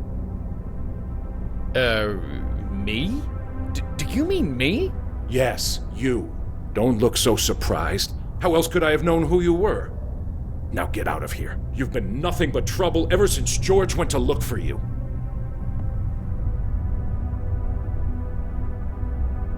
You really don't want to do this. I believe she is right, my host. That voice. It can't be. I told you to stay in the other room. Yes, my host, I know. But I had to intervene. These two know me. If I may... Fine. Fine. Just make it quick. I'm losing concentration. Malone, Blackwell, what a pleasant surprise to see you both again. Yeah, surprise is the word. What the hell are you doing here? Is it not obvious? You freed me, Malone, brought me back into this world, and as befits all of our kind, I had a host waiting for me, and so I have returned to my former duties. Look, as much as I am touched by this reunion, I need to focus. Perhaps we should all converse outside. Fine, outside. Just leave me in peace. Thank you, my host.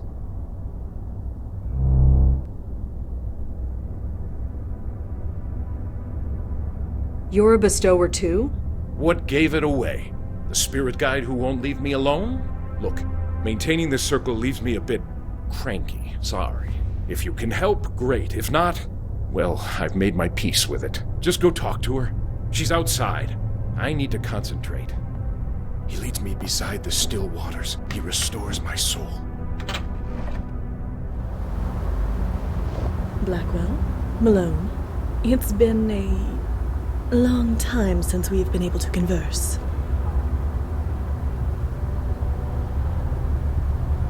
It's been almost 6 months since Joey freed you. How come we're only seeing you now?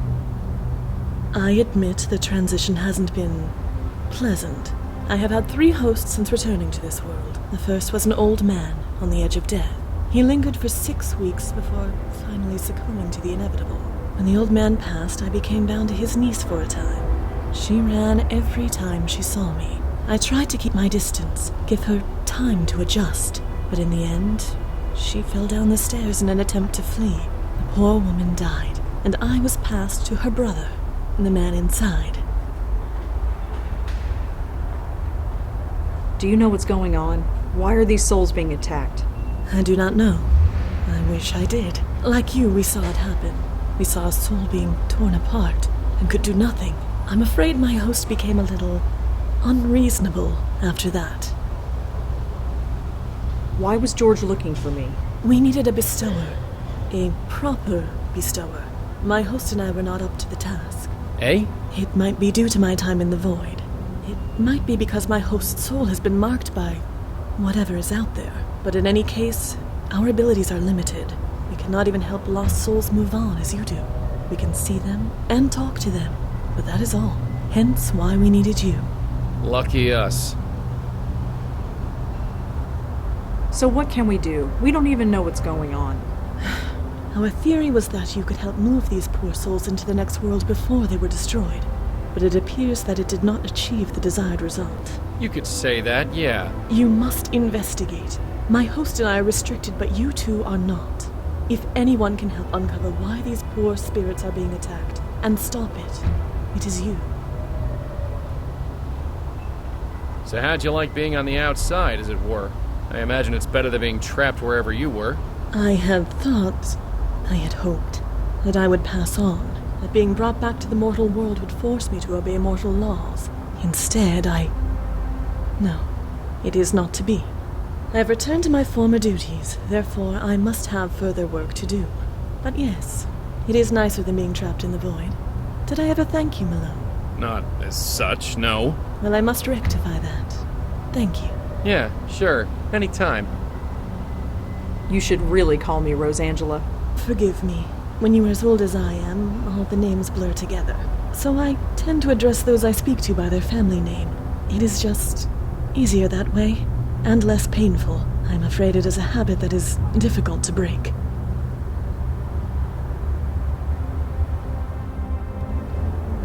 Do you know anything about this Grace group? I know that it meant a great deal to my host, as well as his friends. Whatever happened at those meetings, it greatly improved their lives. But obviously, it came at a cost. Well, I suppose we'll talk to you soon. Of course.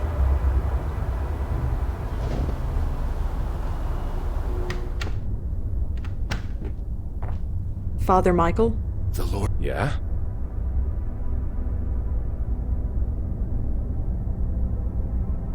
Could you tell me about the Grace group?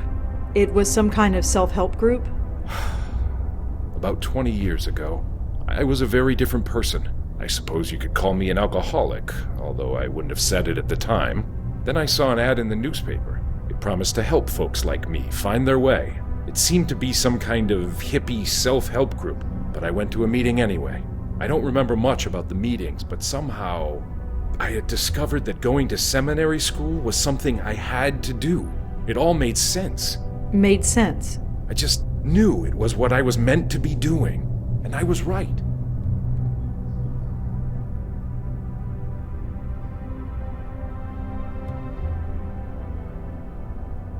What happened at these meetings? That's just it. I don't remember. Until recently, I never questioned it before. How messed up is that? I'd go, I'd sit down, and leave. I'd meet with the other members for coffee afterward. What on earth did we talk about? We must have found something. But I do remember a man, Benjiro.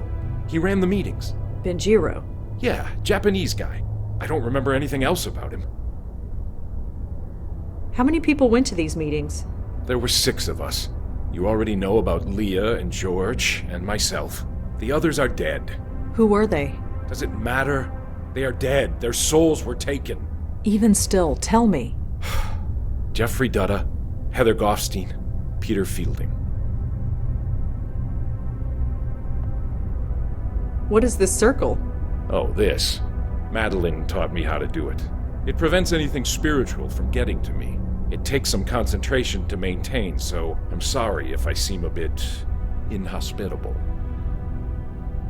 How did you learn what was happening? You mean that our souls were being taken? Yeah.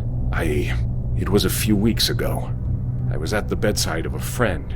Jeffrey, his name was. He went to the Grace Group meetings back in the day. Like me. He had been in a car accident. Hit and run. He was dying, and he wanted me there. And when he died, I saw it. His spirit being torn apart. He screamed. I'll never forget that scream. I know. I saw it too. Anyway, with Madeline's help, I began looking into other members of the group and learned it was happening to all of us. You know the rest.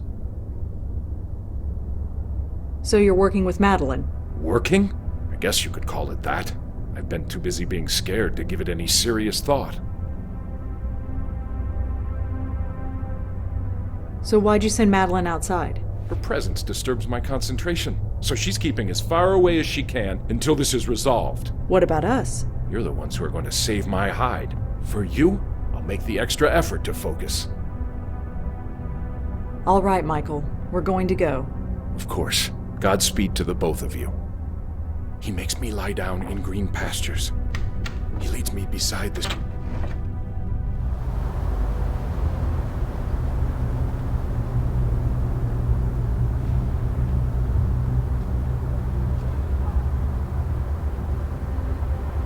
So Peter Fielding owned a gym in Murray Hill.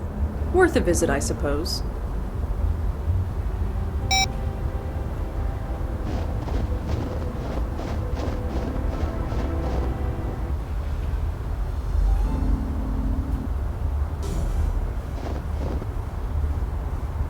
Looks nice and warm in there. Of course, so would an ice factory right now.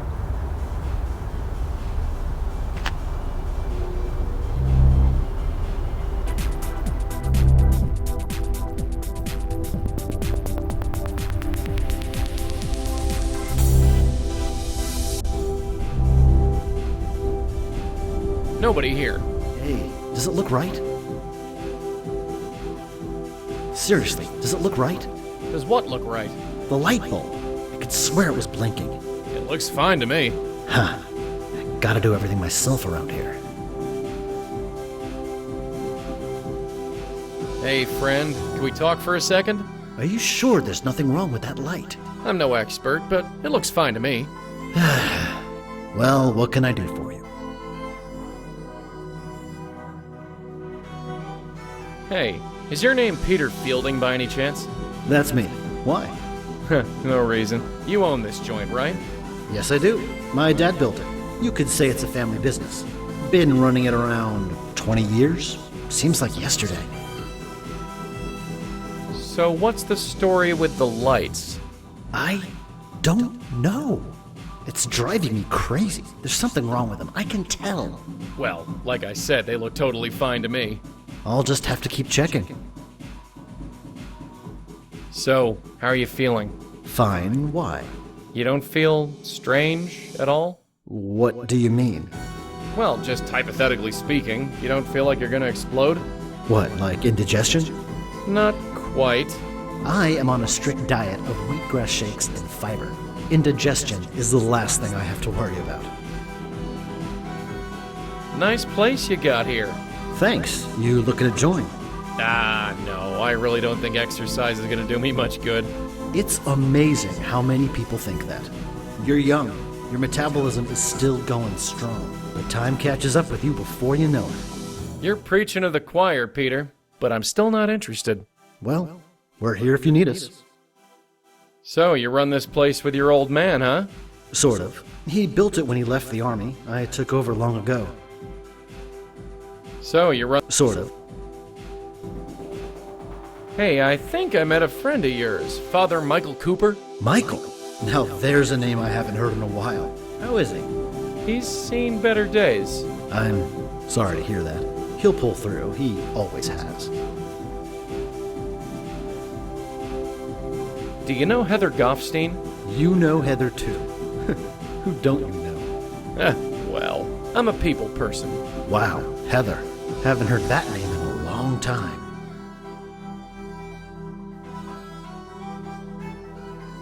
Did you know Jeffrey Dutta? You know Jeff too? Not really, I just heard of him. Good guy. Took care of my neighbor's dog when she was on vacation. Well, I'll see you around. You got it. I'll be here. I just gotta see what's wrong with this damn light.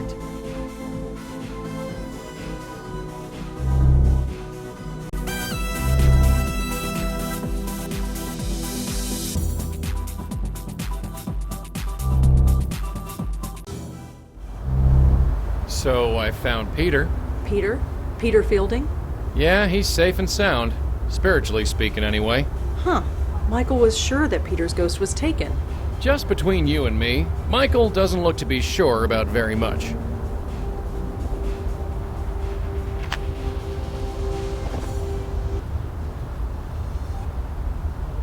Familiar faces. It is a relief to see you both. We found one of the Grace Group spooks, Peter Fielding. I see. Is he still intact? Yeah, he tried to get me to join a gym. I thought as much. You thought so? What do you mean? You know as well as I do. A spirit cannot be moved from this world until it is spiritually ready. It would appear that is also the case here. But what about George and Leah? From my understanding, they were aware of their death when they were taken. Yeah, they were. Then there is your answer. They were spiritually ready to leave this world, and so were vulnerable. This Fielding, was it? He is a lucky soul indeed. Until he is made aware, he cannot be taken. Not by you, nor by anyone else. So what? We just leave the spook to rot? Of course not. It has been known for some spirits to become aware on their own. The right face, the right moment, anything can trigger it. And if that happens to Fielding, no. Our duty is to save him, and save him we shall. How? The usual rules have been chucked out the window. We make a move and he gets hammered, and we're not going to let that happen, not again. It is a dilemma for certain. You've been around the block a few times, so to speak. Nothing like this has ever happened to you before? The destruction of the very essence of life? No. Such a thing is difficult to contemplate, and to witness it, even more so. So wait, this is our fault? Whatever do you mean? Leah, George. Just by trying to save them, we destroyed them. I suppose. Yes, it could be seen that way, but please do not blame yourself. How could you have known? Ignorance doesn't change anything. Listen to me. Whatever or whoever is taking these souls, they were marked long before they died. All we can do now is move forward and save who we can. We need to think about this, plan our next move. Of course. In fact, I might have an idea along those lines. I must confer with my host. Please excuse me.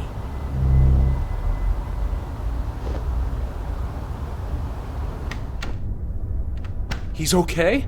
Peter's really okay? He is still deceased, but in all other respects, yes. He is as well as can be. This changes everything. You have no idea. You two, thank you. Thank you from the bottom of my heart. I never even considered that Peter's soul could be saved. And maybe Heather, too. Yes, Heather. If she wasn't taken, then her soul must still be lost. And this is a good thing? Of course. If a soul is merely lost, it still can be saved. And maybe so can mine. So, what's your plan? We are approaching this from ignorance, and possibly from fear. Before I was trapped in the void, I was a spirit guide for a very long time.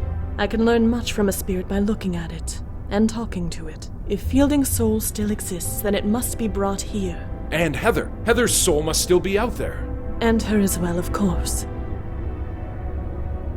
Peter Fielding's spook is at the gym. It's not too far away. You can talk to him there.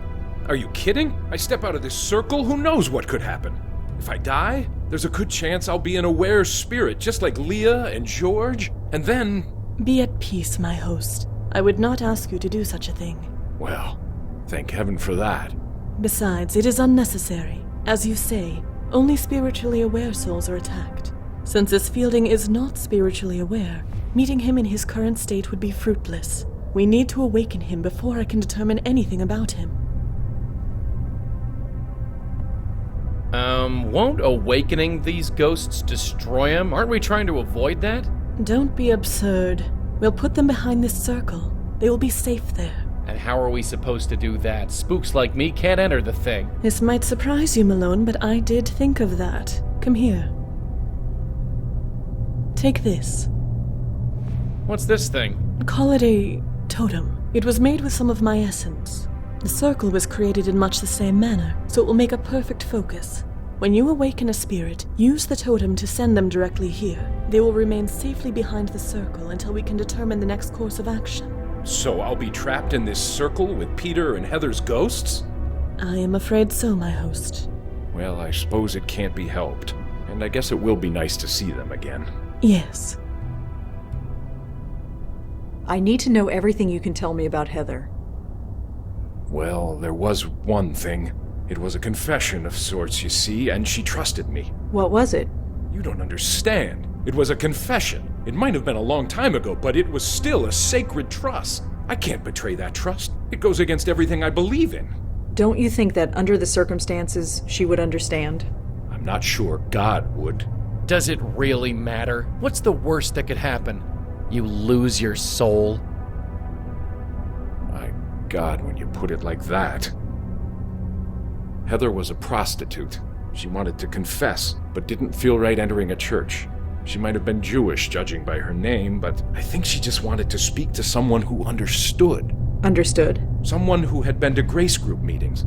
Someone who had had a life-changing revelation, like I did. I don't know what her revelation was, but she wanted to purge herself of her old life. So she asked if I could come to her apartment and listen to her. So I did. Do you remember where she lived? I was a priest entering the house of a prostitute. It's not something you forget. She lived by Tompkins Square Park. Here's the address.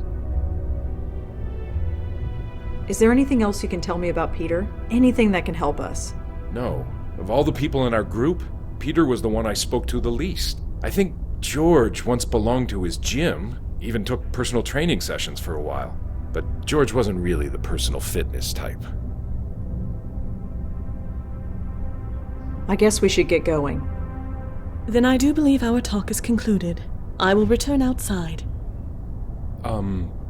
Hey, Madeline? Yes, my host. It's all right. All right? Yeah, stay inside. It's cold out there.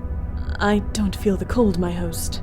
I know. Just stay, please. And thanks. It is my pleasure, my host.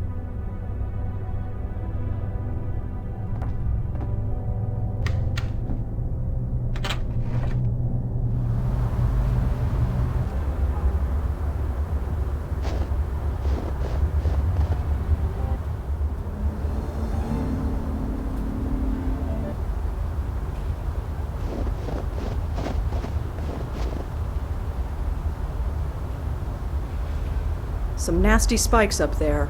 I'm not climbing over it for sure.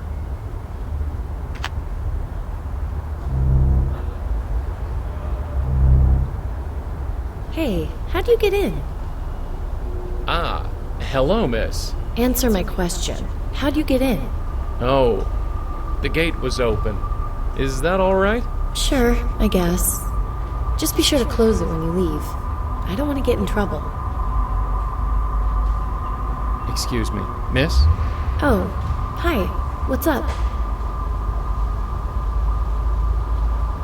You live here? I do. Why? No reason, just making conversation. Is your name Heather Goffstein? Oh, I see. You came from Ray. Ray? Of course. You did come from Ray, right? Sure, Ray. Him and me go way back. No, I don't think you do. If you want a date, you'll need Ray's permission. A date? Isn't that why you're here? No, not at all. I just want to talk. Really? Really? Well, I suppose that's all right, but we should stay out here. If we don't go in the bedroom, then it's not a date. You don't seem terribly surprised that I'm here in your garden. It is a bit strange you appeared out of nowhere, but hey, I'm used to men appearing on my doorstep. And for some reason, you seem safe. Safe? Yeah, just a vibe. Huh. Thanks, I guess. You sure you should be out here? Why shouldn't I be? It's perfect. It's so nice to finally have a night clear enough to enjoy this place. Clear night. Right. Well, Heather, I have to get going. Sure. I'd leave the gate open, but for some reason, I don't think that will be a problem for you.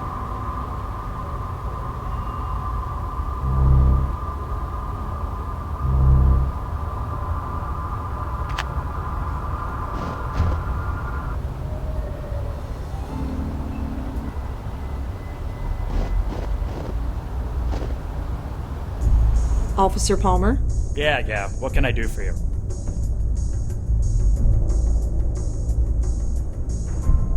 Do you know anything about someone named Ray? I don't know who he is, but I think he's involved with prostitution. Prostitution? Is this related to Leah's case? I don't know. It could be. This just gets better and better. Anyway, Ray, let's take a look. Okay, the name Ray definitely comes up in the Vice Department database. There was a raid on a bar called Vantini a few years ago, and someone named Ray was taken in for questioning. No charges were made. Just Ray? No last name? No. Whoever Ray is, that's his full legal name. Anyway, here's the address of the bar if you need it. Thanks. Sure. Well, I'd better go. Thanks for the help. Sure.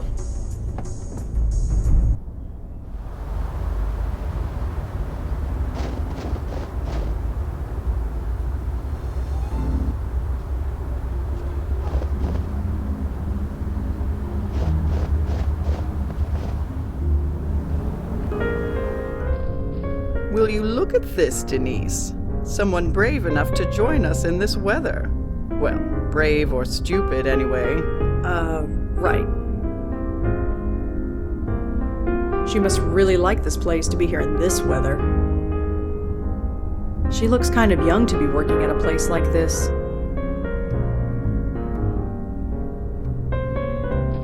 Excuse me. Yes? I'm looking for Ray. Do you know where I can find him? Ray, huh?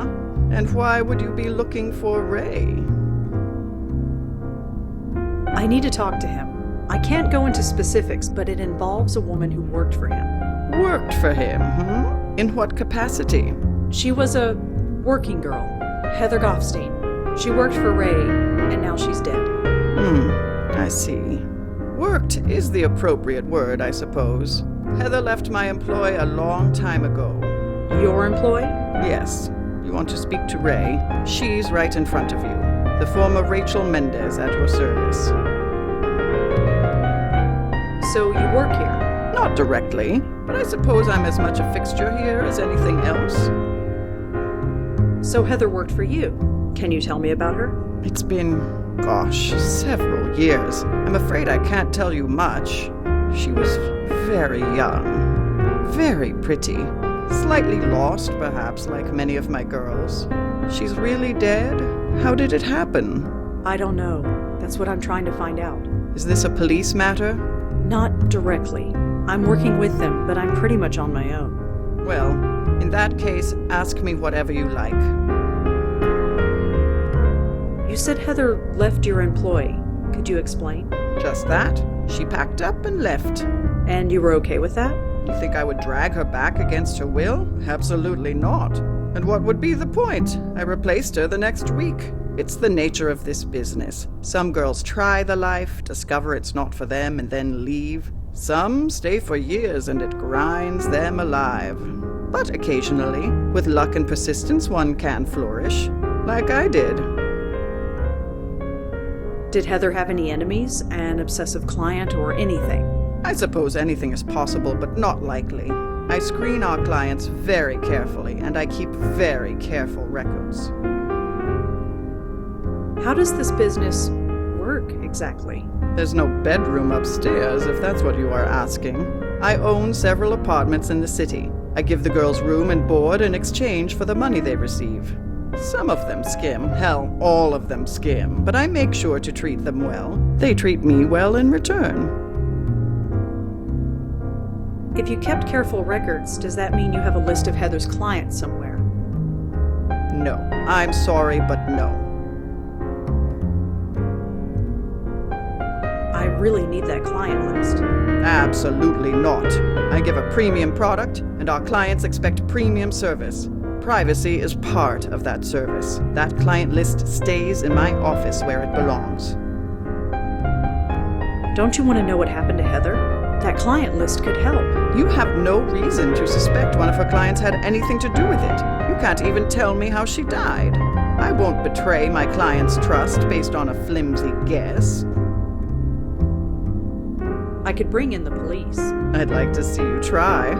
Every few years they try and raid this place, make a show of getting tough, but nothing sticks. I make sure of that. Well, I guess that's everything. Sorry I can't help you. For what it's worth, I liked Heather. I'm sad she's dead. I suppose a drink to her memory is in order. Care to join me? Thanks, but no. More for me then. Denise, one gimlet, please. You know how I like it.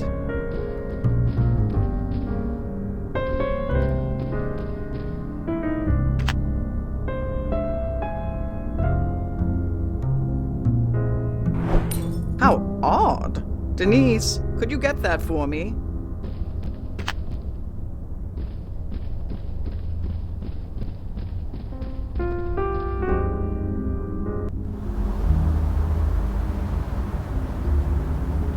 Damn it! It's locked from the inside.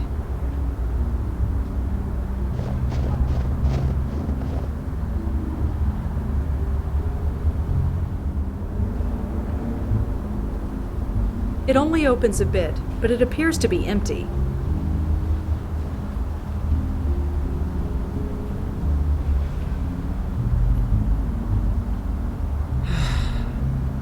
Okay, you can do this. Let's see.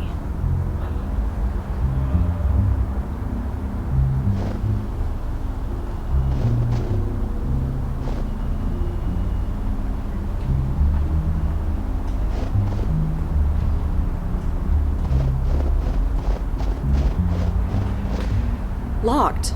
Of course it is. Joey, get out here. What?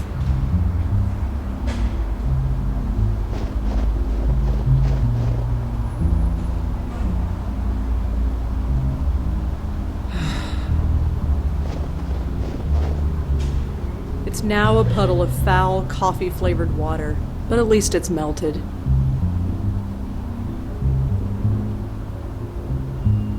I think I got it all, but I'm not carrying around this wet rag. Good thing there's a dumpster here.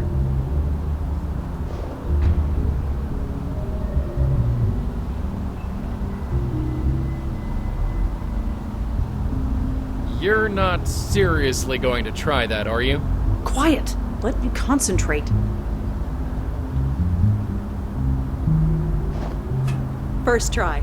Jesus, you nearly gave me a heart attack, so to speak.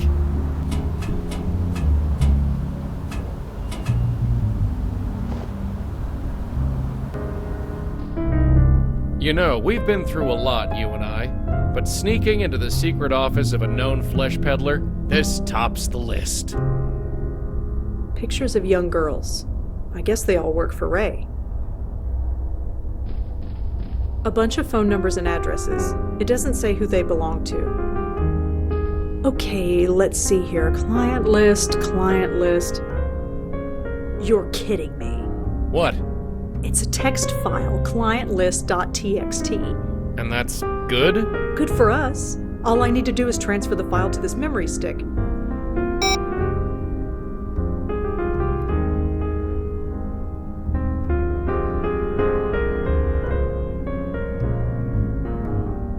And we've got it. Some security. I guess with the secret door and paying off the police, she didn't feel the need for any more. That and she's a bit old. She might not know a lot about computers. Huh, I can relate. No point in going back. I can't get back down the ladder. Ahem. Oh, hi. I was just testing out your security. Is that right? I've been meaning to glue that window shut. I suppose I should thank you.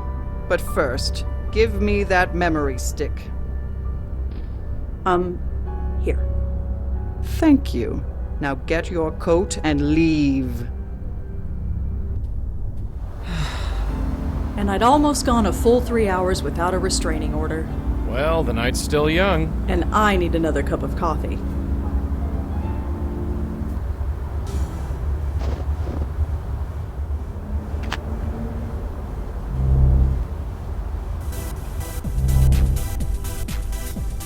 Looks like some kind of headshot photo. Probably someone famous who uses the gym.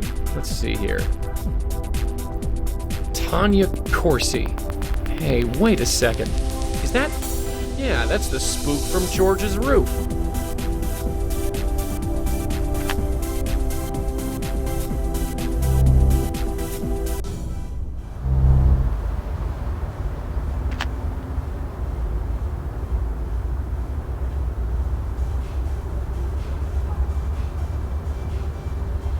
Tanya was the host of the Good Morning Show.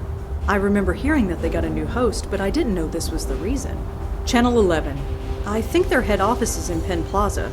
Can't hurt to ask around.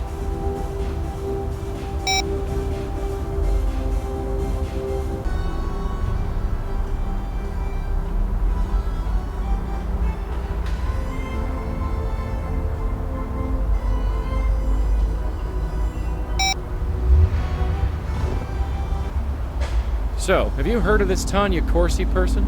Tanya Corsi? Was she in the gym? No, it's the name of our roof spook. Is she famous or something? You could say that. She has a TV show. I think you mean she had a TV show. Let's get going.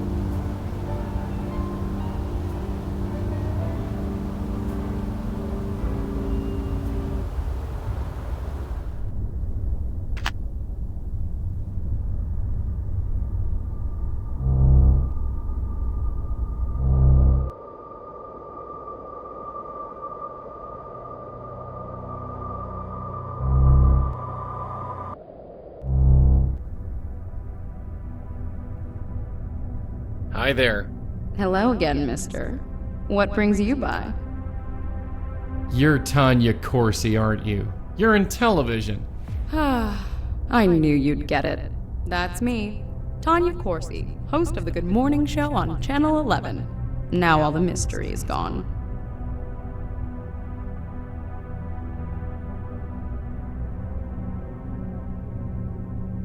So, I heard you go to Peter Fielding's gym. I do. Or rather, I did. After what happened to him, I just couldn't. You mean his... Death? Yes. So senseless.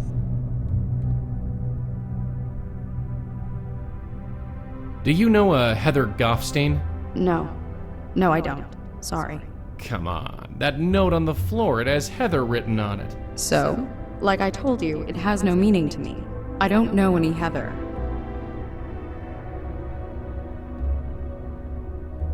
Well, Tanya, I have to get going, but I'll see you around. Ta.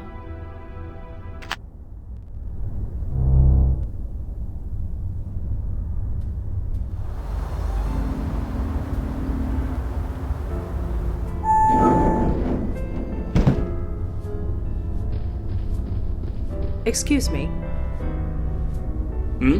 Hi, I'm Rosangela Blackwell. Do you work here? Certainly do. Jim Peebles, senior producer. How can I help you? It's pretty empty here tonight. Well, look outside. The weather's horrible, and almost everybody commutes to work. Nobody can get in, so we're running on a skeleton crew. So what do you do here? I'm the head producer for the Good Morning Show, with Kathy Carden. Isn't that Tanya Corsi's old show? Yes, it is. Did you work here when Tanya was alive? Yes, why do you ask? I'm looking into her death. Wasn't it an accident? That's why I'm looking into it, just to be sure. Huh. Well, all right.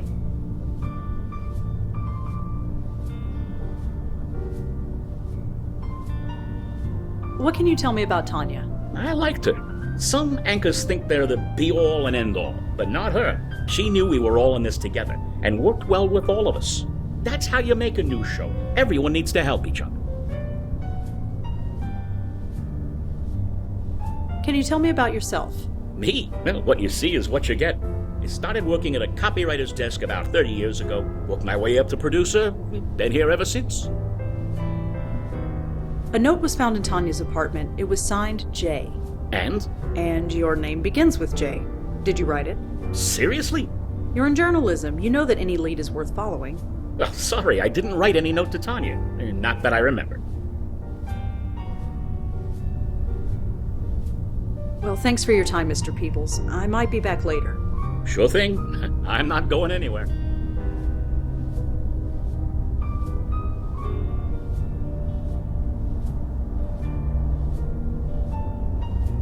A James Peebles is listed as being a client of Ray's, and the girl he saw was Heather Goffstein. Well, this just got juicy. Hi, Mr. Peebles? Hello. Rosangela, was it? What can I do for you? Jim, I know everything. Sorry? I know who Heather is and what she did for a living. I also know that you procured her services. There was a note in Tanya's apartment that said, I know about Heather. It was signed J. That could have been anybody. Do you really expect me to believe that now? No, I don't. Tell me about your involvement with Heather. God, it was over 25 years ago. Working the late shift, sleeping during the day. Who has time for a social life? So, yes, I found other ways to meet my needs. Heather was one of them. I'm not proud of it, but I make no excuses for it either. You said it was 25 years ago, so you stopped seeing her. She quit the business. I didn't know what happened to her until she walked in that door. The new face of Good Morning, Tanya Corsi. Tanya? Yeah, the name was different. The hair was different. The whole attitude was different. But I knew. Wait a minute. Let me get this straight.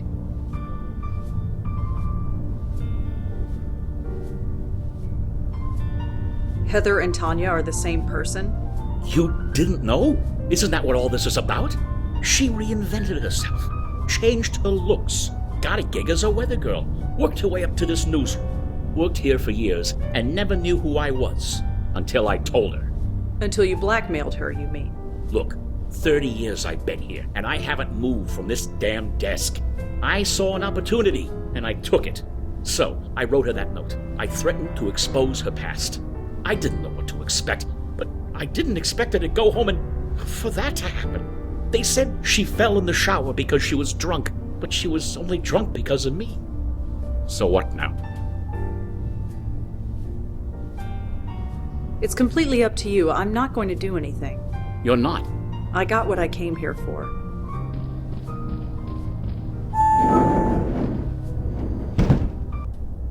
Very profound, Red. Very profound. Ever think of getting into fortune cookies? I'm only thinking of getting my coffee refilled. That's my girl, always planning ahead.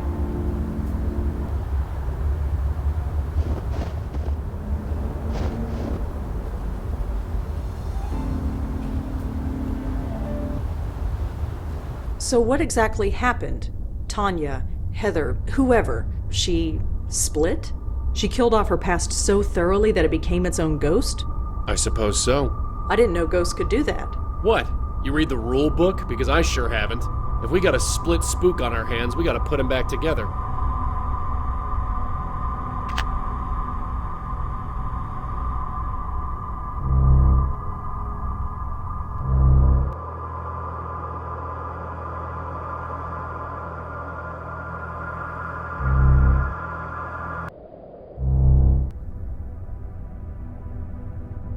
Hi there. Hello again, mister. What brings you by?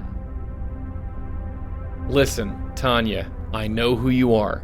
We've already covered this, haven't we? No, I mean who you really are. You're Heather Goffstein, or at least you were.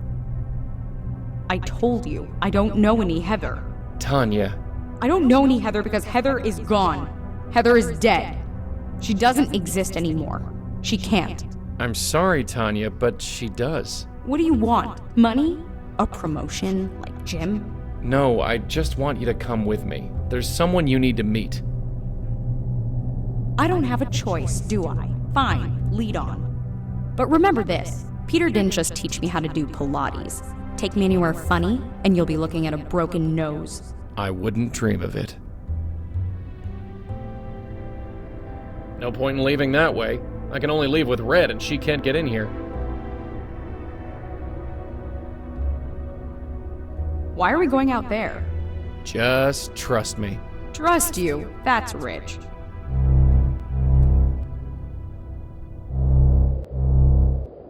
You, who are you? Are you in league with this man? Kind of? 2 blackmailers instead of 1. This is just great.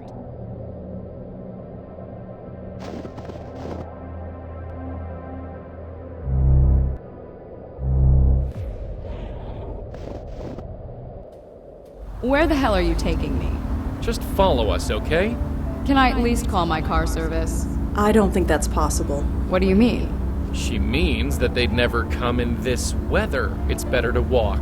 Come on. Where are we going? It's just up this way. Wait. I know this building. I used to live here. Back when I was... Why did you bring me here?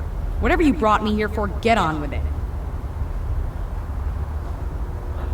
Tanya, there's someone you need to meet. There's nobody here I want to see, I assure you. Even still, I just need you to follow me. Then we can forget about this whole thing. Fine. Hey, Heather? Hey, who's your friend? What is this? Who are you? Answer me. Heather Goffstein? Who are you? No. No. This is insane. I'm going insane. Sorry? You shouldn't be here. You shouldn't exist. What's your problem? My problem? My problem is that I hate you. Hate me? You don't even know me. I destroyed you. I got rid of your name. I got rid of your hair. I would have gotten rid of your face if I could have afforded it. You can't get rid of me that easily. No kidding! For 20 years I was free of you, and now you come breezing back. Breezing back? From where? First Jim wanted a promotion, and now this idiot here wants... I don't know what! I don't want anything. That's bull. Huh? You be quiet. Hey! Stop that! Look at each other. You're the same person, give or take 20 years. I don't understand. I don't think I want to. Tanya, what happened when you got Jim's note? What note? It's too late to deny it. Nothing happened. I just wanted to forget. Forget what? Forget you! Forget this whole life I left behind! Why? Why are you so ashamed of me? All this life, it's a part of who you were, who you become. Will I ever be free of you? Do you really want to be? I'm not a bad person. I'm just kinda lost. I know I'll find my way eventually. Isn't that the important thing? Well, isn't it? Look at you. I really was beautiful once. You're really beautiful now. Damn straight.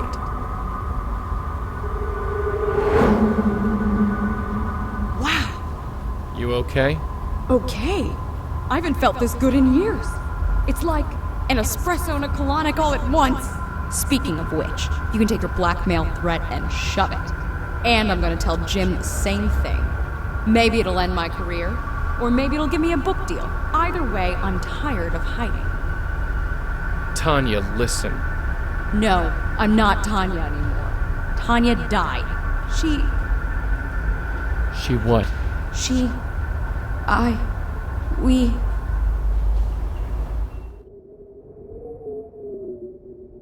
took 3 Valium with a vodka chaser. That's all I remember. You're not really a blackmailer, are you? No, I'm not. I'm dead? I'm sorry. If I'm dead, why do I feel sick to my stomach? Listen, there's no time to explain, just grab a hold of this. What? Just do it. That was interesting. Did it work? Only one way to find out.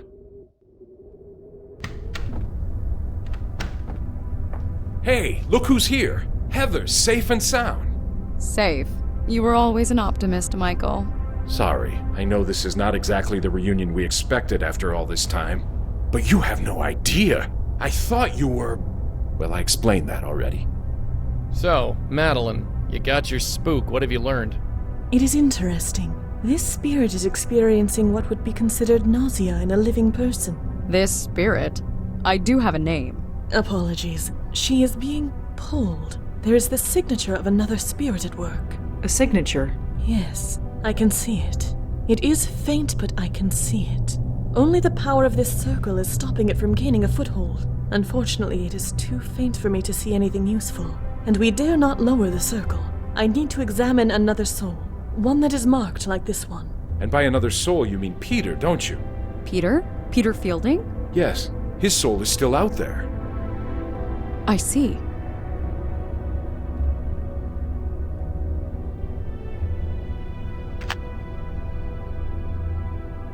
Hi, Tanya? No, call me Heather. Sorry. So, you're the one who's gonna save us all, huh? I'm going to do my best. Well, you best get to it.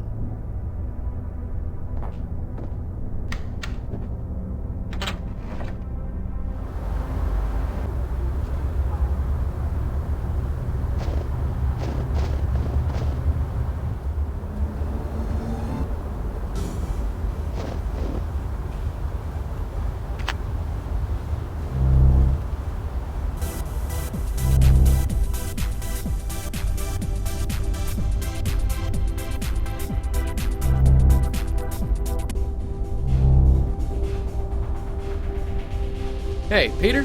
Hey man, what can I do for you? So I'm told that you give personal training sessions. Yeah, you interested? I sure am. Well, I don't have the time right now, but I can probably pencil you in. Just gotta check the schedule outside.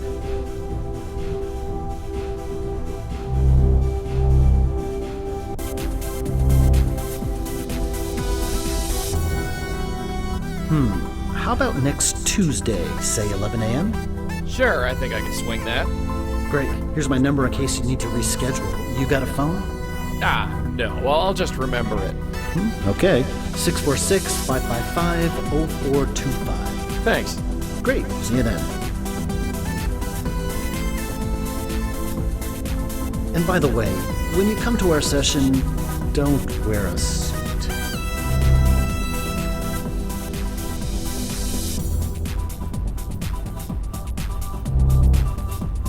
Hey, anyone in here? Anyone? Please? Well, that was disappointing.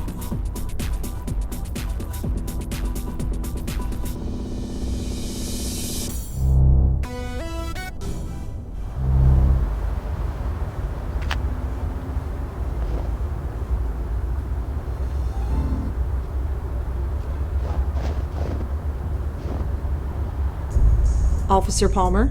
Yeah, what can I do for you?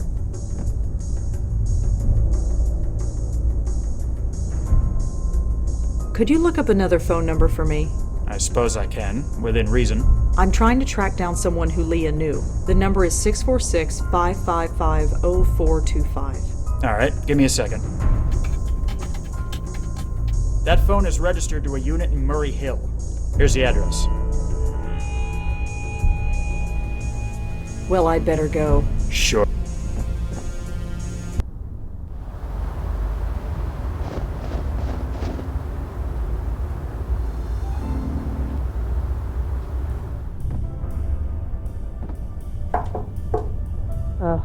Coming.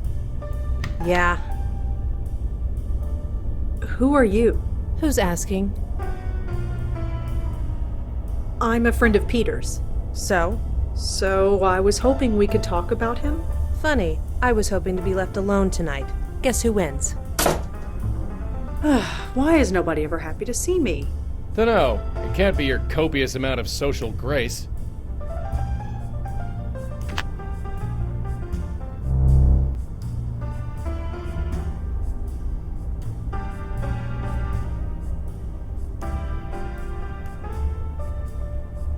She looks like she stopped caring about anything years ago.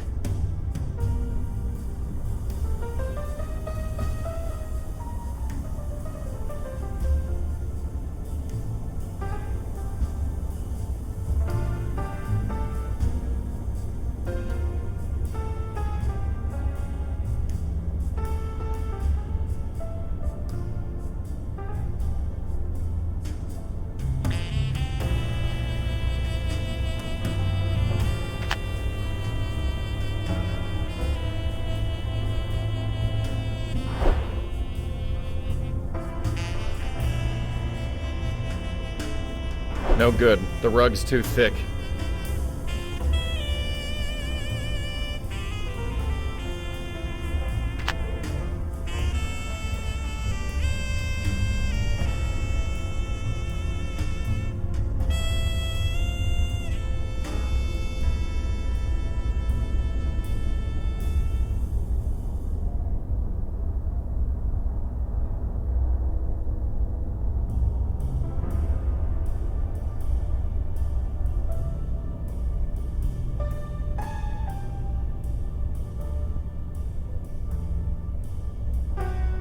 Bingo. The case number is listed in this file. It belongs to a Maggie Fielding. It appears she was picked up in the raid on the Carth house. She was brought in for an emergency detox and forced to go into rehab. It lists one known family member, a brother, Peter Fielding.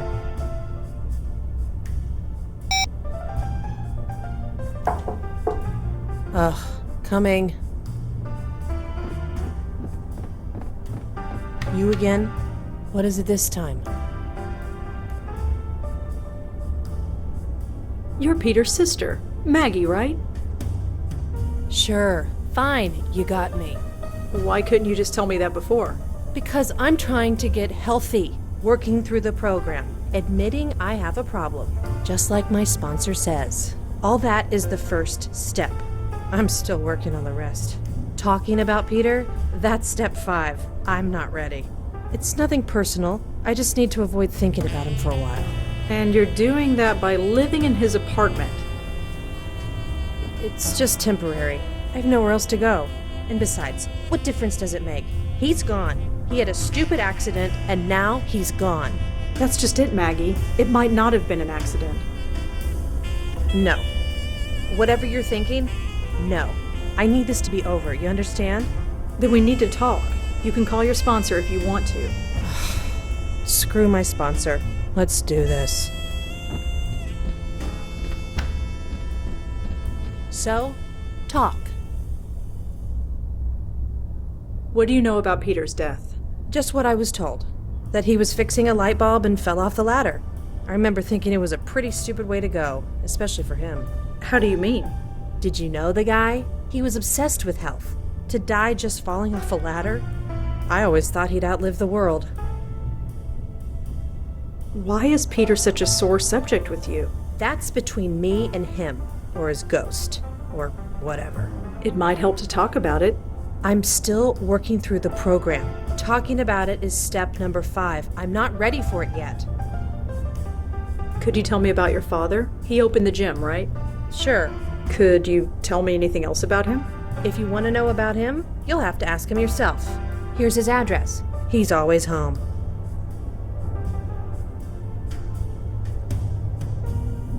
So, what are you watching? I don't know, some animated thing. Not normally into cartoons, but the ratings say it's good. Is it? I guess. They changed the main character's voice after the first episode, but it's not bad. Keeps my mind off, well, the stuff you keep bringing up. Could you excuse me for just a sec? My shoe is untied. Sure, I guess. Thanks. Smooth. Do you know a Father Michael Cooper? Look, I don't need a priest.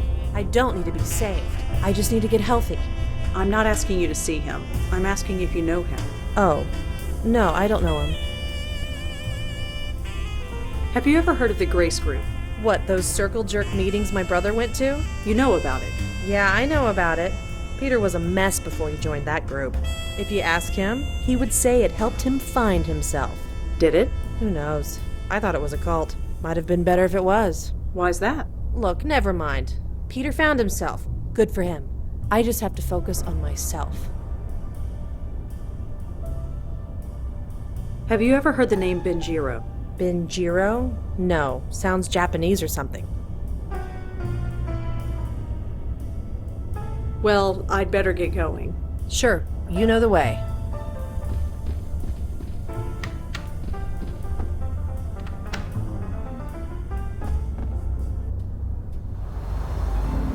Wait.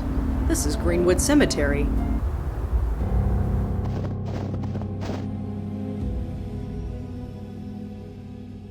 This tombstone is faded and hard to read.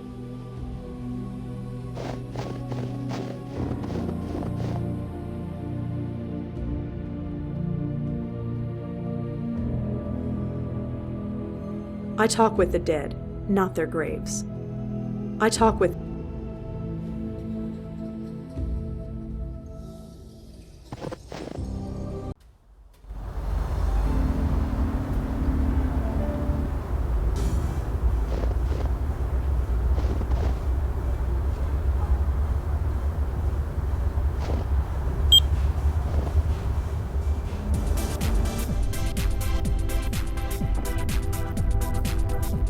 There we go. Nobody can say I don't do anything nice.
The month is written at the top in dry erase marker.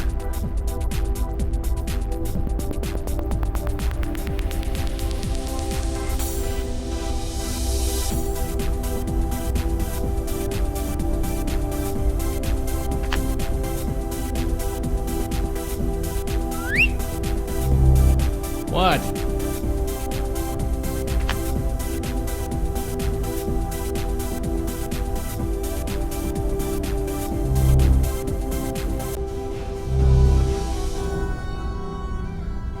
Hey, Peter? Hey, man. Say, can we reschedule that training session we set up? Sure, we can do that. Let's go check the calendar outside.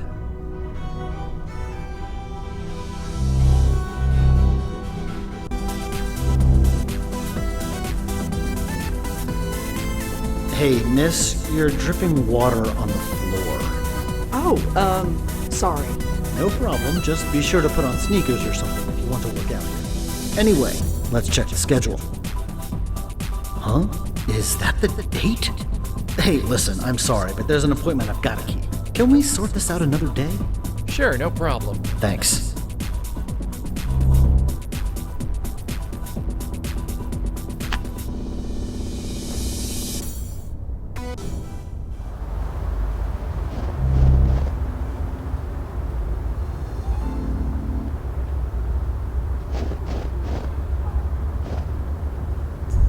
Officer Palmer?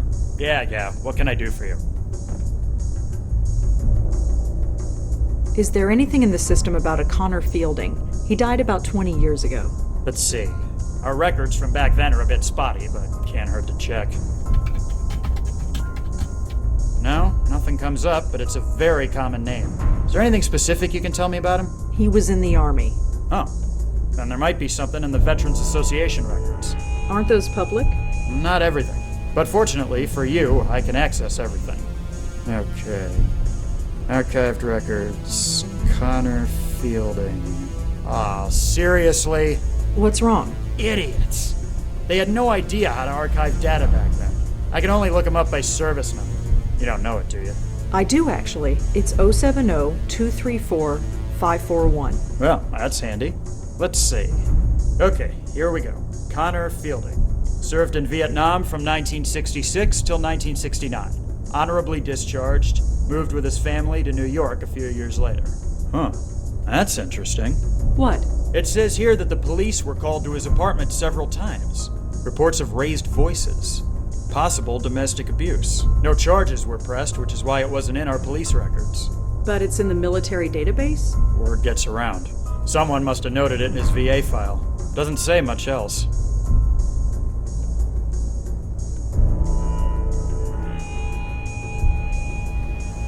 Well, I'd better go. Sure.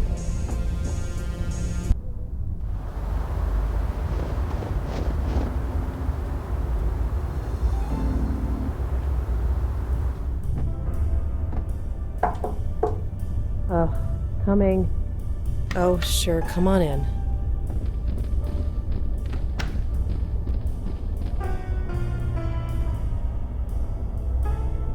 I learned a bit about your father.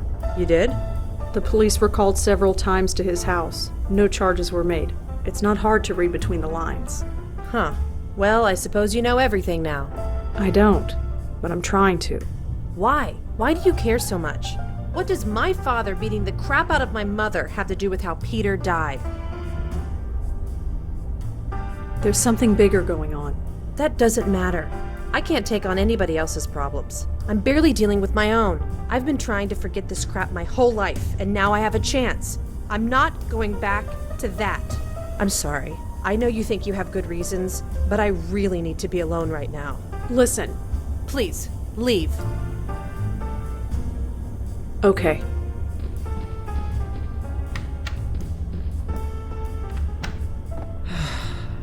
You have such a way with people. Are you still here?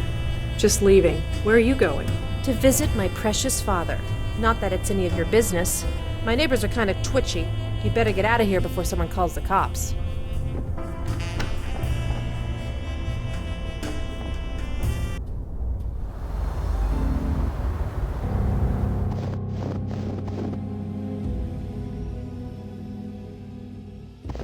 Maggie. Huh? Huh. I had a feeling you'd follow me here. I didn't follow you. You got here after I did. You're not gonna leave me alone, are you? You know I try and help you whenever I can. Not until I spill everything.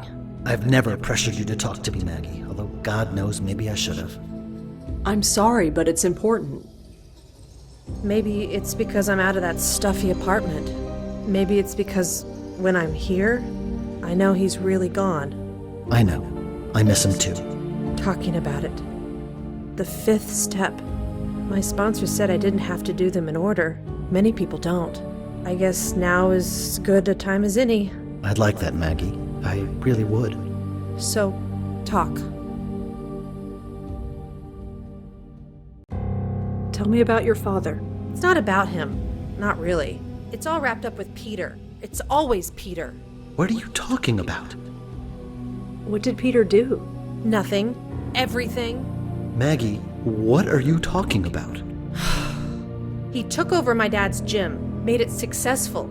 I hated him for it. Wait, what? Don't you remember how miserable I was? Drifting from job to job, hating all of them. Running Dad's gym was something I was good at. I thought you'd be happy for me. Didn't Peter have lots of jobs he hated before he started working at the gym? Couldn't you be happy for him? Happy? Happy that he took my father's name and made it revered? I don't see the problem here. The people in the neighborhood love that gym. They come by and say what a nice old man Connor Fielding was. And what a shame he died. And how nice that his son took up his legacy. Legacy. A legacy of bruises and hiding in the dark. Bruises? What are you talking about? You always believed her when she said she was clumsy. It was like some horrible after-school special. Maggie, you're not saying what I think you're saying. You never knew, did you, Peter? So wrapped up in yourself. You never saw what he was doing. Why didn't you ever tell me? Mom hid it from both of us, and I was too scared to say anything. In the end, it was just easier to say nothing. And hate you. And now it's too late. For what it's worth, I don't hate you anymore, Peter. But I need to get on with my life. Goodbye, brother. Goodbye? What do you mean, goodbye? Sorry, I should go. Maggie, wait! Maggie! I never knew! I swear, I never knew! I just don't understand. Huh?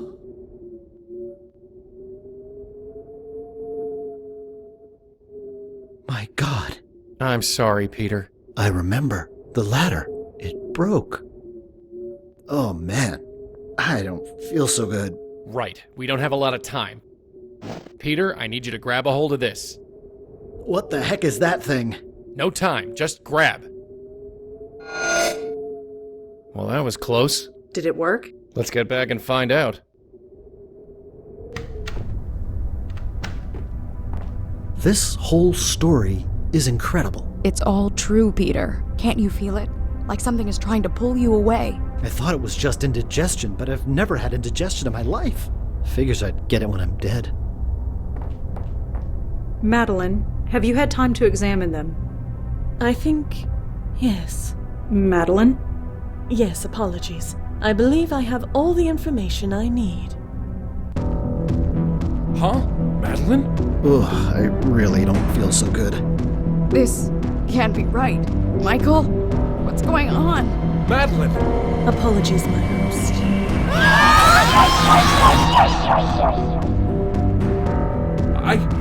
Madeline, what just happened? That felt quite pleasant. Madeline? Madeline? Hey! You, Malone, stay back. You as well, Blackwell. I have absorbed enough energy to burn that precious body of yours to a cinder. Why? Why do this? Have you ever heard of the concept, the journey of the soul? What? It is said that every soul has a predestined fate or destiny, and the goal of every soul is to find it. But it is also said that the joy comes from the journey, not the destination. Have you ever wondered where you would be now without the grace group? Without the epiphanies that were pushed into your brains as if by magic? Maybe you would have all found your way, maybe not. But you skipped the journey, went right to the destination. It made your souls happy for certain, but it also made them weak, pliable, controllable by someone like me. And now, if you'll excuse me, I'm still very hungry. No!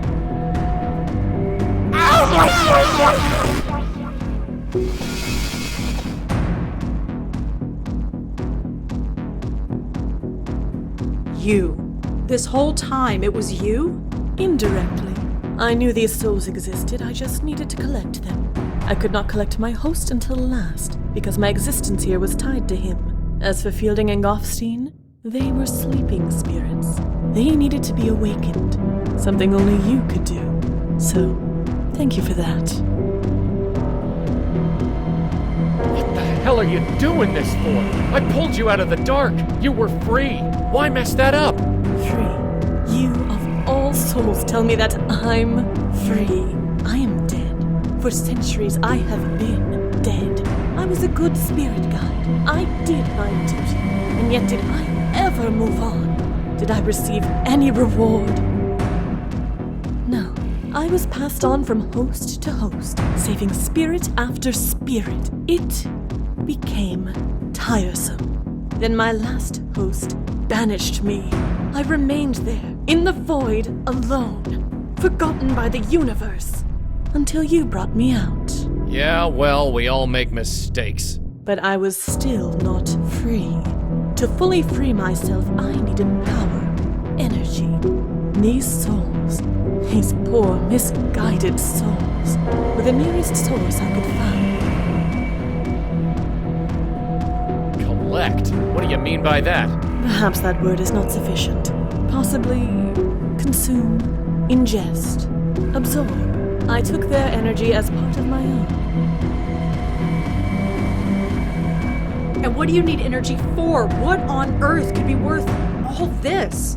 Allow me to demonstrate. Hey! What the hell are you doing? Ah!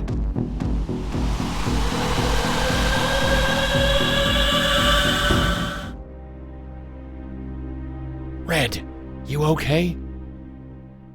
Come on, darling, say something. Interesting. I wondered if I would have to relearn how to breathe or walk, but it all comes quite naturally, like putting on a tailored glove. Madeline. Hello, Malone. Seeing you with these eyes is different. Of course, it might be the spectacles, cumbersome things. I'll show you cumbersome. How about a punch in the face? Malone, there is no need for this hostility. No need. You lied to us from day one. I apologize for the ruse. I admit I have not been completely forthcoming. No kidding. Come now, Malone. Nothing has changed. I won't shirk the duty. I have no choice. We will continue to save lost souls. Performing it from this end could be refreshing. Like hell. Sadly, you have no choice. I work with Red, not with you.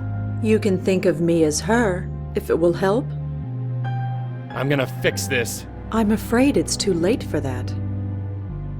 Red, fight her. Whatever she's doing, fight her. She cannot. If her predecessors could not win against me, then she has no hope.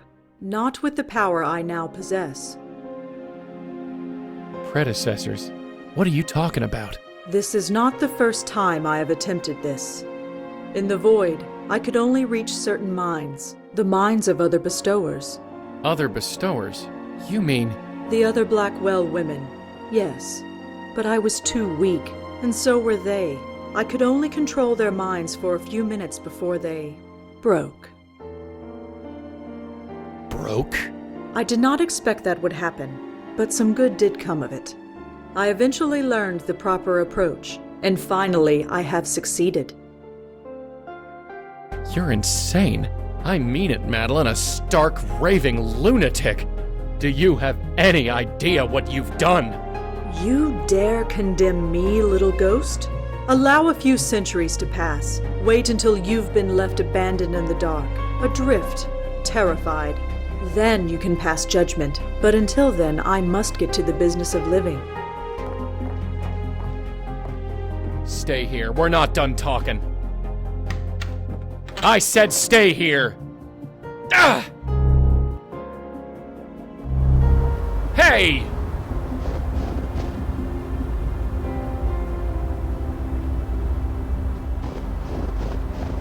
Now cut that out. Do try and keep up.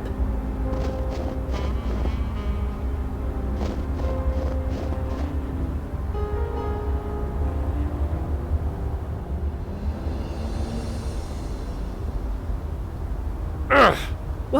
What are you doing? You know, Red and I have a bond. We gotta stick together. Where she goes, I go.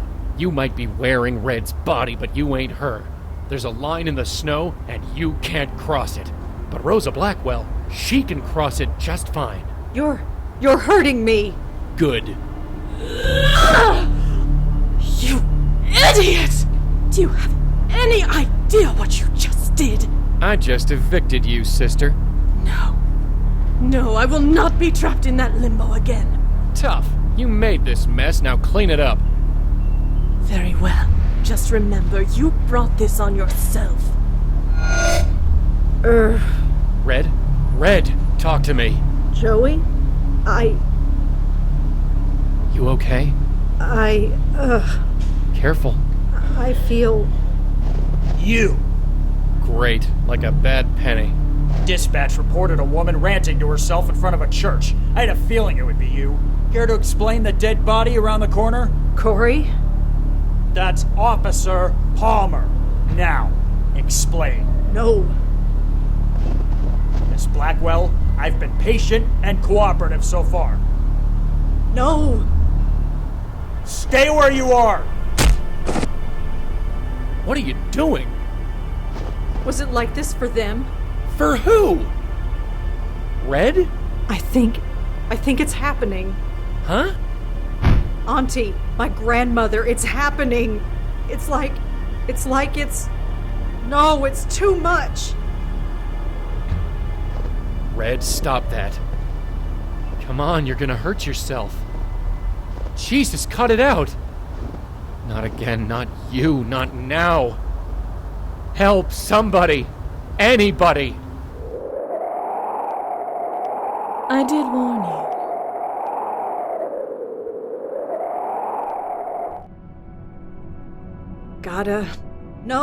No. Huh? Joey?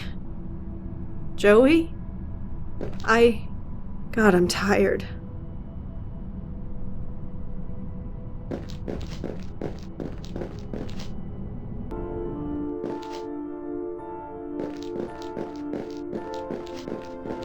Hello? Auntie? Is that you? Oh, hey. I saved you a seat. Where are we? You asked too many questions. You always did. Sit down, kiddo. We've got nothing but time. Cigarette? No thanks. Auntie? Yeah, kiddo? What happened to me? To us? Don't know. Last I remember, my head hurt really bad. I tried to make it stop, but it just got worse. I might have thrown something? You did. I was there. Did I scream? Yes. I didn't hurt you, did I? I hid in the closet. Ah, good. Smart. Yeah. We were possessed by this spirit called Madeline. She didn't succeed, but we ended up here. Somehow. Oh. That's all you can say? Oh? Does it really matter anymore? I guess not. You look so young. Well, I take care of myself. No, that's not what I mean. When I last saw you, you were over 50, at least. So I kept on living, huh? You were alive, if that's what you mean. Hospital bed. Like Mom. Yeah. Well, I guess it was my turn. And now, I guess it's yours. I've missed you. Oh yeah? Yeah. Thanks. Why didn't you tell me? Tell you what? About Joey? About my family? All of it? You were 5 years old. You could barely understand how to tie your shoes. And I thought we had more time. But hey, you're here now, and we've got all the time in the world. Is this where you've been all this time? Don't know. Don't much care. The view is nice, and I don't have Joey nagging me. Auntie, you don't seem yourself. You don't know me at all, kiddo. In this place, I feel more like myself than anywhere I've ever been. Auntie, is my grandmother here? She was, but she faded away. I guess it will happen to me soon, and you.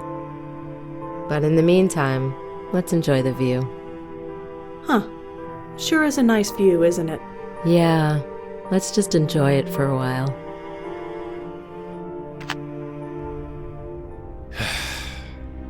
It's like they're reading from a playbook. Constrained, drugged, placed under observation.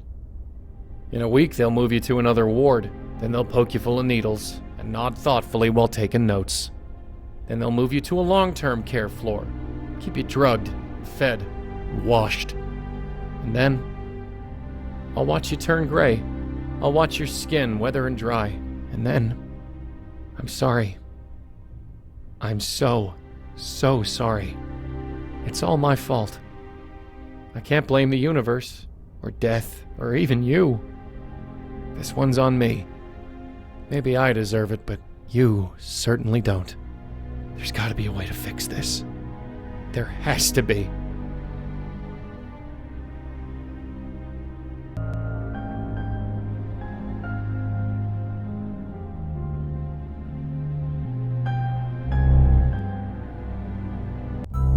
This place hasn't changed all that much since the last time I was here. Home sweet home.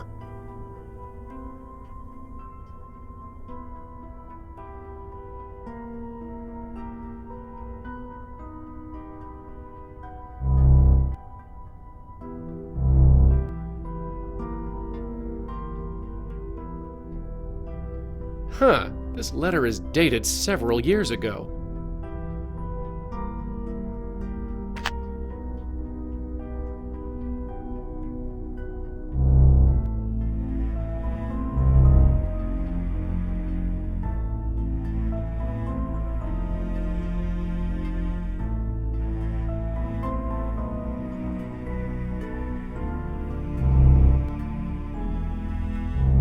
Empty, for now anyway.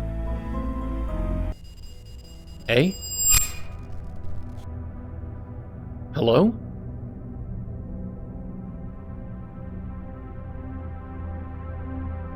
Hey. Yes. Hey, are you okay, pal? I should be okay. You should be okay, but you're not? I'm not like them. It should have worked. What exactly should have worked? Everything. Nothing, maybe. Regret, maybe. You regret something? You know nothing of regret. I might know a thing or two. So, who are you? Everyone. No one. So many thoughts. So many. I can see why you ended up here.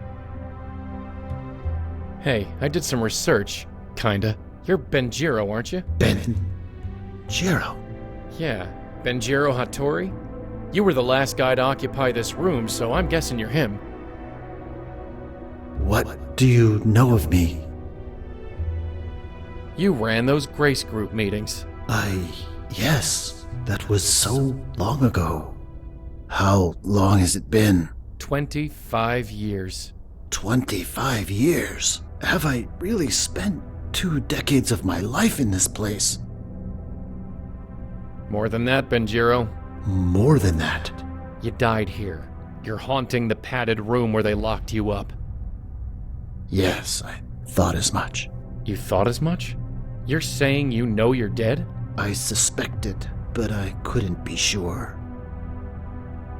How could you not know for sure? Well, I've never died before, did I? My people spend so much time avoiding death that we refuse to believe it when it happens. Your people? Yes, I'm part of a society. Some would call us vampires, but not the kind from stories. We extend our own lives by consuming the positive energy from willing subjects. They die, but we live. We ran into one of your people last year. Guy named Gavin. He killed a bunch of people. He tried to kill us. He's dead now. I see.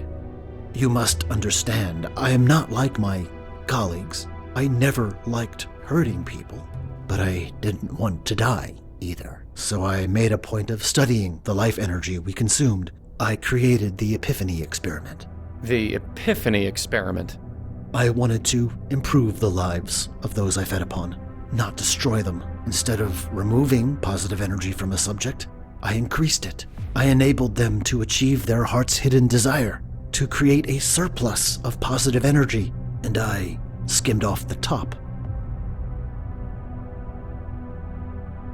Let me guess. It failed. Yes and no. It worked too well. My mind couldn't take the energy. I went a bit mad, ended up committed here, and here I am. Well, I hope you're satisfied. Your experiment ended up killing your subjects. Even worse, their souls.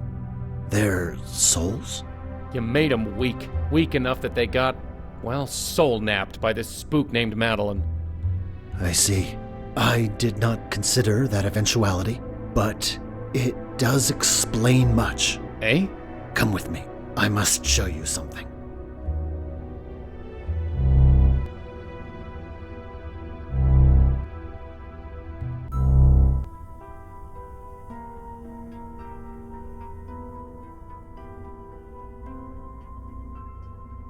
That vortex, I witnessed its formation. I did not believe what I was seeing. Why? What is it? Energy is siphoning through the void at an alarming rate. Something is calling it, drawing it like a beacon. Something with enormous power. Something, huh? And what is this something? I cannot say, but don't you recognize the location? That vortex is over Grace Church. Madeline. Yes, if she has harnessed as much energy as you say, that is the only answer. But why would she do such a thing? What she is doing will destroy her soul, rip it into shreds. She said she wanted to stop existing. I guess this was her backup plan. Good riddance. You don't understand. This energy, it won't stop at just her. It will expand until it dissipates. It could destroy every soul, living or dead, within a 10-mile radius. Of course it will. Damn it, this is my fault. Again, I set her loose. It's not enough, is it? It's not enough to destroy 3 generations of women. It's not enough to destroy half a dozen spooks. No, you gotta fry your own soul into oblivion and take the whole damn city with you. So, what do we do? Where the hell are you going? I am leaving. I must get myself out of range. What are you gonna do, haunt Jersey? If I must. What about the rest of us? I'm sorry. I'm sorry? That's it? That is all I can offer. I fear that everything I've done only makes matters worse. Hey, get back here! Damn it! Jesus, if that Benjiro guy is right, we gotta find a way to stop that thing.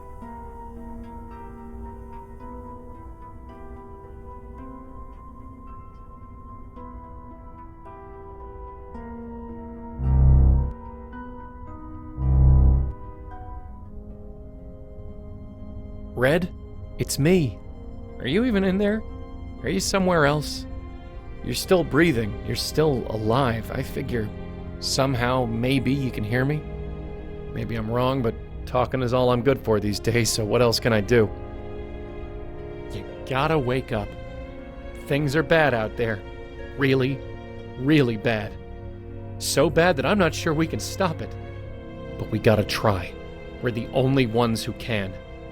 You understand? We. It's gotta be the both of us. Because let's face it, I'm nothing. Just a gust of wind. I don't know what to do. Just get up.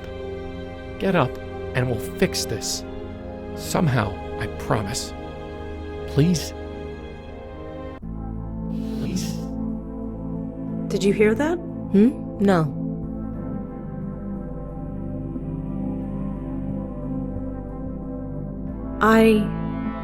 Just get up.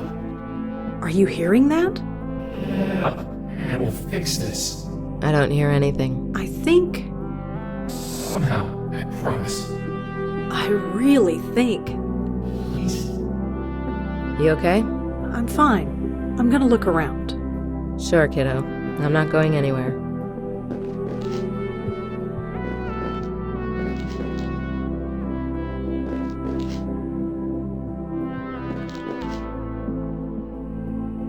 It's too slick to climb.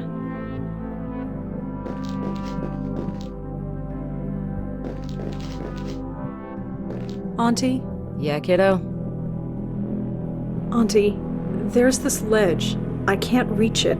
I could really use your help getting up there. What's the point? There might be a way out. Something to get us out of here.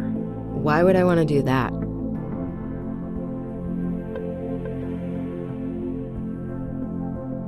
I think Joey needs our help. He doesn't deserve it. Joey's told me stories about how he saved your life. He saved mine too. Only after putting us in danger in the first place. You can't blame him for that. Just watch me. Joey was so wrong about you. What do you mean? He doesn't say much about his past, but get him talking about you and he won't shut up. You should be more like Lauren, Red. Your aunt wouldn't take that from nobody. He didn't mean to, but for years he made me feel like I couldn't measure up, that I was nothing, insignificant when compared to you. But he really didn't know you, did he? You don't actually care about anything. How could I? Joey's voice in my ear, always pushing me, following me around like a lost puppy, and all those ghosts, night after night after night. I just got numb. Then my brother died. I decided I could do something good for once. Something real, something tangible. That something was raising you. So don't you dare throw that in my face. I'm sorry, Auntie, but I can't believe that. If you really cared, you'd fight. You'd help me. You never were this stubborn as a 5-year-old. I grew up.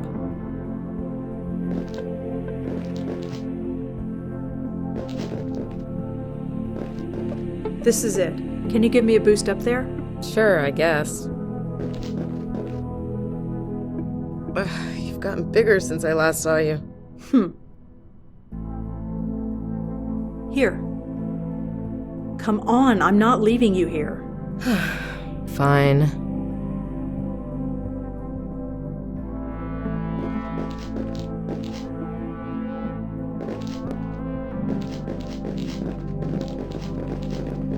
Auntie, are you okay? Nothing, it's just... Auntie! What?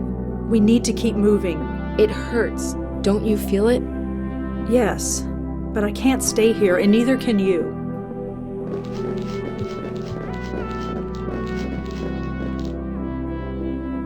Do you feel it? Yeah. Let's keep moving.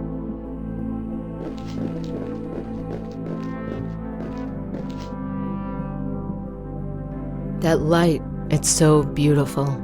After I'd send a ghost off, I'd just sit there and stare, try to make sense out of it, wonder what was on the other side.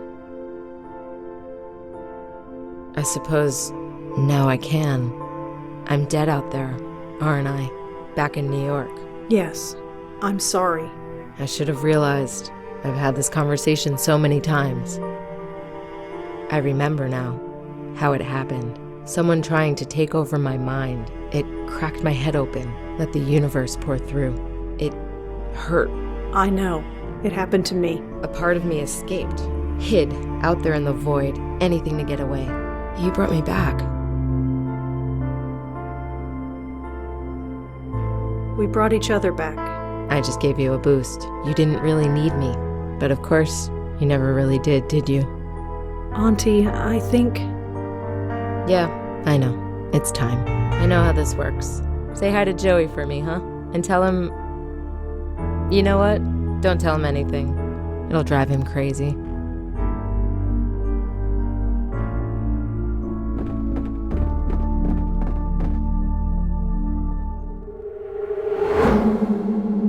Ow! Holy Jesus! Red? Is that you? Joey? Oh my God, my head. You're back? You're really back? I think so. Where am I? And what am I wearing? Short version, you're in the loony bin. You wouldn't believe what's going on out there. Madeline is pulling energy through the void. This will create a spiritual explosion that will destroy all souls within range. Yeah? How'd you know that? I think it's the universe pouring into my head. What now? It is how both Lauren and Patricia met their end. Their minds could not take the pressure. Their souls hid in the void until they died. I found my way back. Ow! You're not gonna relapse, are you? No, it's bad, but not as bad as before. I can control it. Kind of. Well, we'll deal with that later. Can you get out of that jacket? No. Okay, first things first, let's get you out of here. And Red? Yeah? Don't you dare scare me like that again.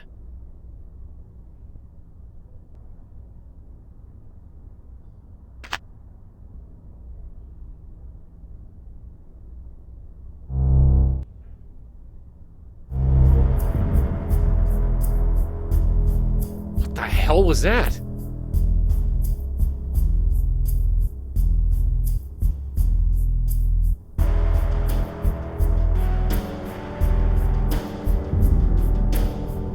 He's unconscious.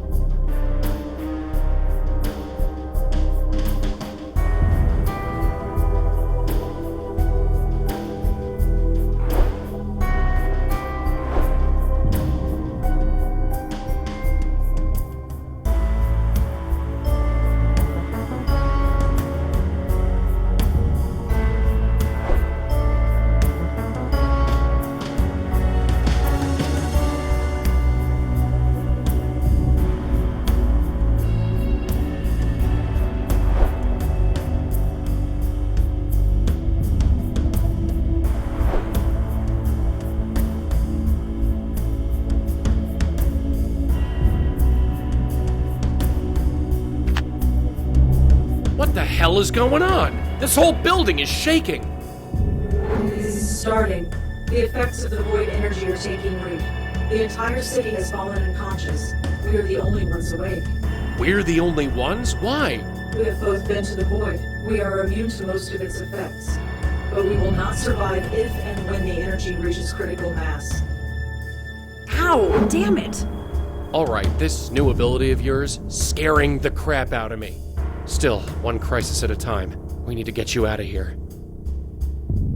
Come on, Rosa, move! Oof. Almost moved that time. Come on, you can do this. Okay, I'm mobile. Kind of.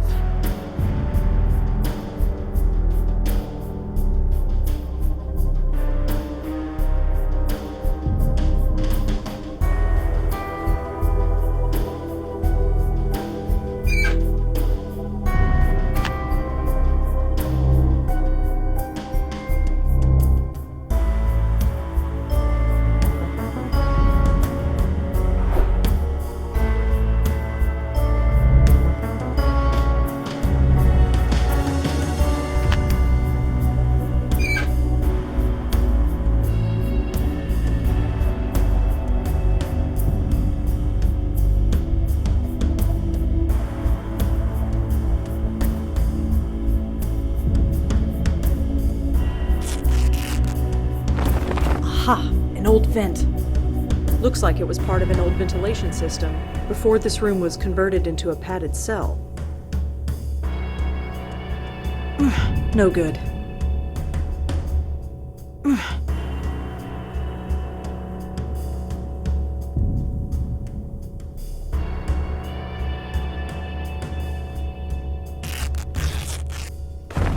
Huh.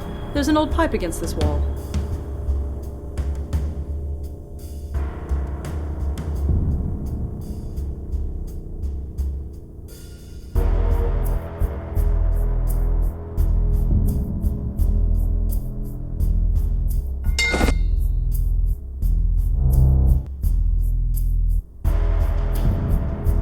There's a key hanging on the inside.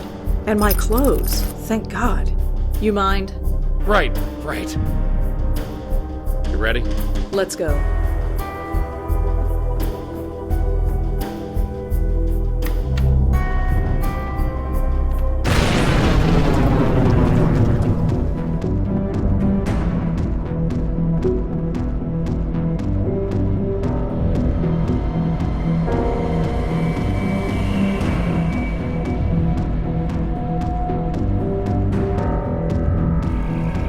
It looks like the only way out of here.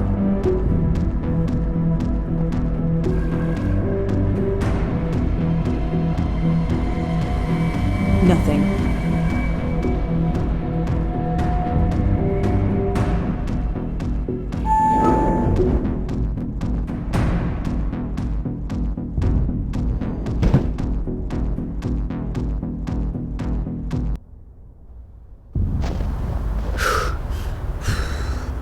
You okay? 30 blocks. Never ran. So fast. She's up there.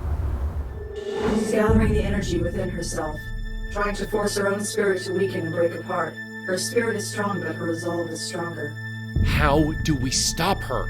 I don't know. Nothing like this has ever happened before. Not even the universe knows what to do. Well, I guess we'll do what we always do, sweetheart. Improvise.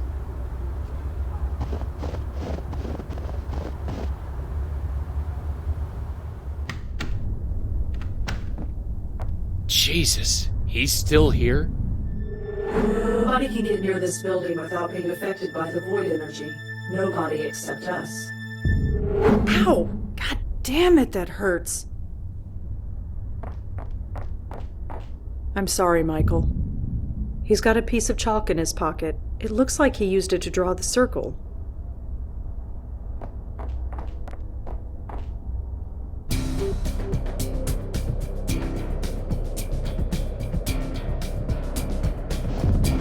Madeline! You! How on earth did your mind survive? Your head must be absolutely splitting. It's over, Madeline. Indeed. I have wanted it to be over for a long, long time. Madeline! What? You've spent hundreds of years helping out souls like them. You're really gonna throw all that away? You say that like they matter. Since humanity crawled out of the ocean, they began to deny death. Denied it so much that the post of bestower was created. In all that time, humanity has learned nothing. Helping their pathetic souls all this time has achieved nothing. So you'll destroy them all? It is a means to an end, nothing more. Please, Madeline, you tried. You failed. Just stop before any more damage is done. Failed? No. I admit my original plan did not proceed as I'd hoped.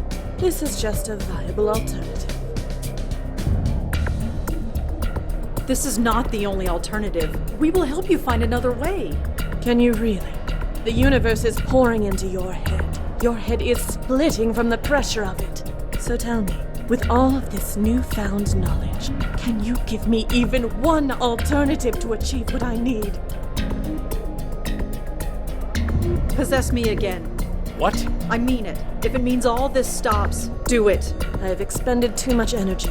Your mind would overpower me and reject me, like all the others. But the offer is appreciated. You destroyed my family. It was nothing personal. You don't understand, do you? We could have supported each other. We could have been normal. You took that from us, from me. And yet, here you are. Don't tell me you are worse off. You survived, thrived even. Not for much longer if you keep this up. As I said, this is nothing personal. We're going to stop you, Madeline. And what makes you think that? We've stopped others before you, we can do it again. Others before me? Like who? We stopped the deacon. That mad, incorrigible soul. A man so insane with fear that he created the devil out of thin air. There are so many spirits like him. Spirits so scared and so desperate that they will do anything to escape.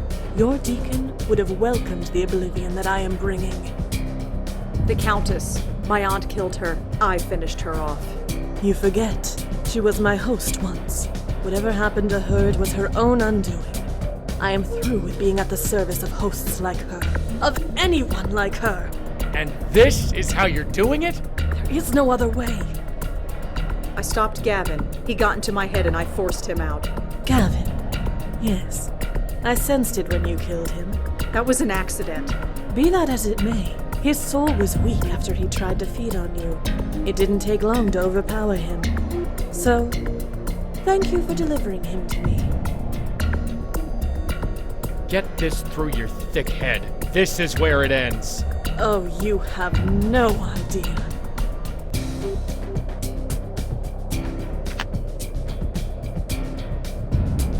Look, whatever she's doing, it's happening on the other side. Maybe we should take a look?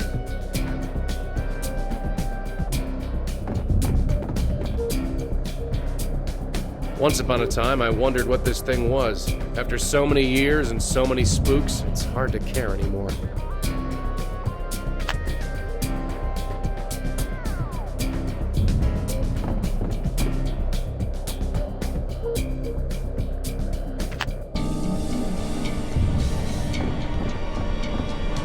Use a bit of my essence, huh? Well, here goes.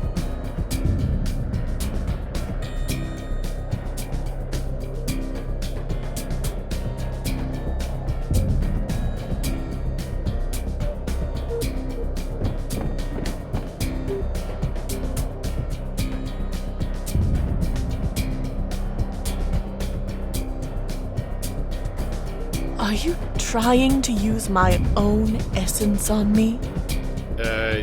Yeah? Such an action speaks of desperation. It will not be long before you will not need to worry about such things.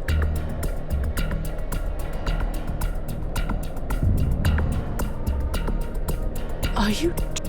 Such an action speaks of desperation. It will not be long before you will not need to worry about such things.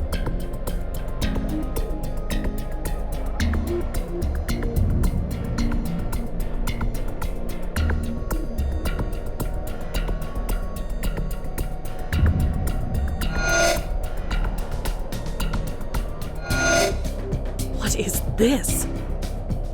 Oh, how cute. This place. Well, no matter. Hey. You.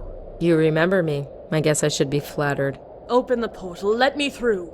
You've got to be kidding. The energy is almost at critical mass. It is going to detonate whether I am there or not. Oh, that's all you can say? Millions of souls will be destroyed. I need to be one of them. We all need something. I thought I needed to move on, but I really want to see how this ends. It will never end. I will never end. That was the whole purpose. It was never about you. Not me, or my niece, or any of us. You see, I get it now. Why things have to be the way they are. I don't like it, but I get it. What are you talking about? Shh. I'm on a smoke break. It didn't stop. No. It's not going to stop. No. This is it, isn't it? No. No, it isn't. So many dead, Joey, so many. I know. It's never enough. I know, but we do the best we can. We always have. Yes, we always have.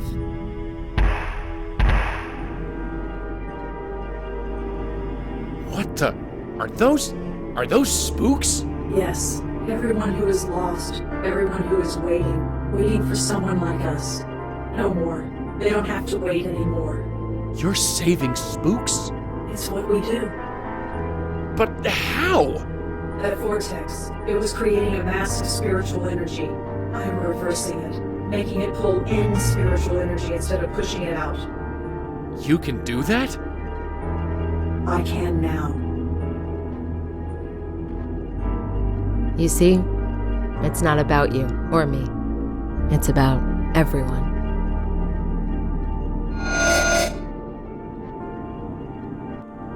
Go on, Joey. Go on? It's time. Move on. You can do it now. Whatever stopped you from moving on before, I'm stronger. It's not working. What? I said it's not working. It won't let me go. Try it now.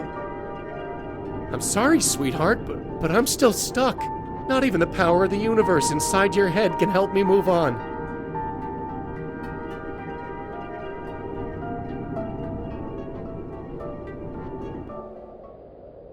It's gone. I'm sorry, Joey. Forget it. So, you think everyone down there is back to normal? Yes, everyone will wake up. They won't even know they were asleep. It will be like it never happened. Yeah, we should get out of here. So, how many spooks did you manage to save anyway? All of them. All of them? Yes.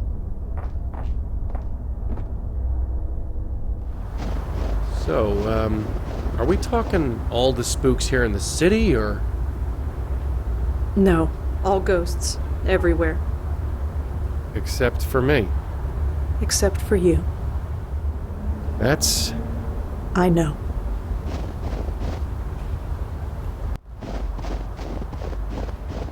Look, don't sweat it. I mean, people are still gonna die, right? There'll be more ghosts.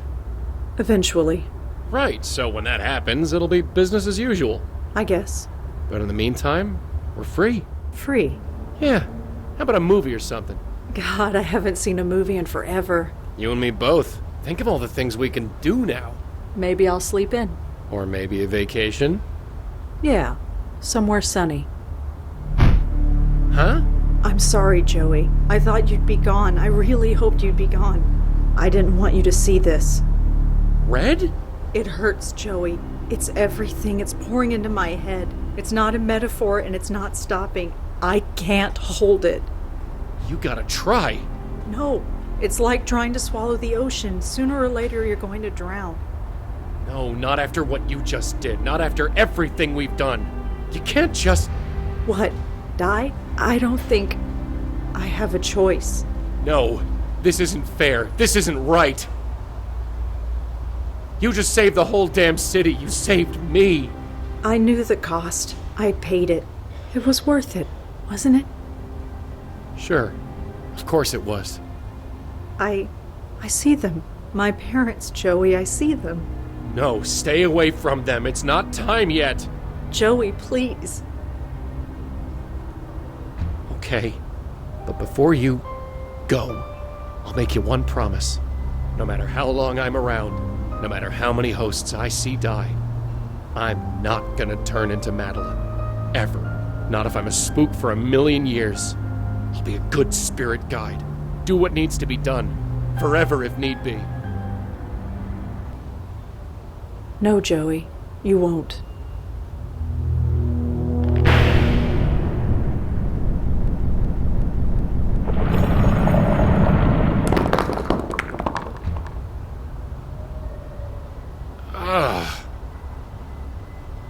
What the... What did you... How? Red? Sweetheart? Rosa? Why the hell did you do this? Here. Go on, take it. Take it. Just...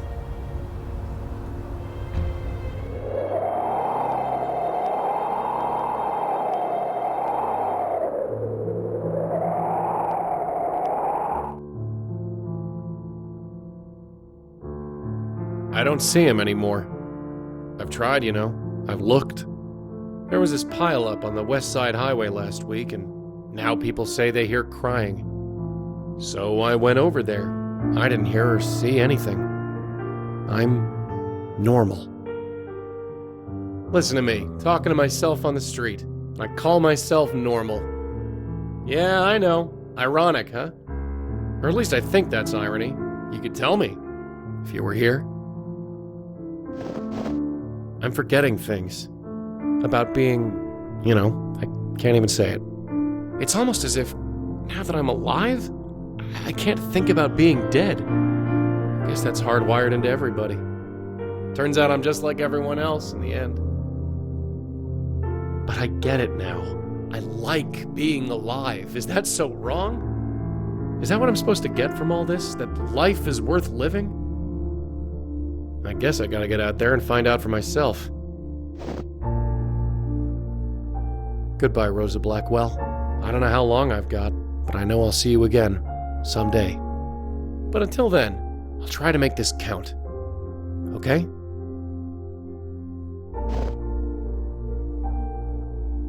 Okay.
My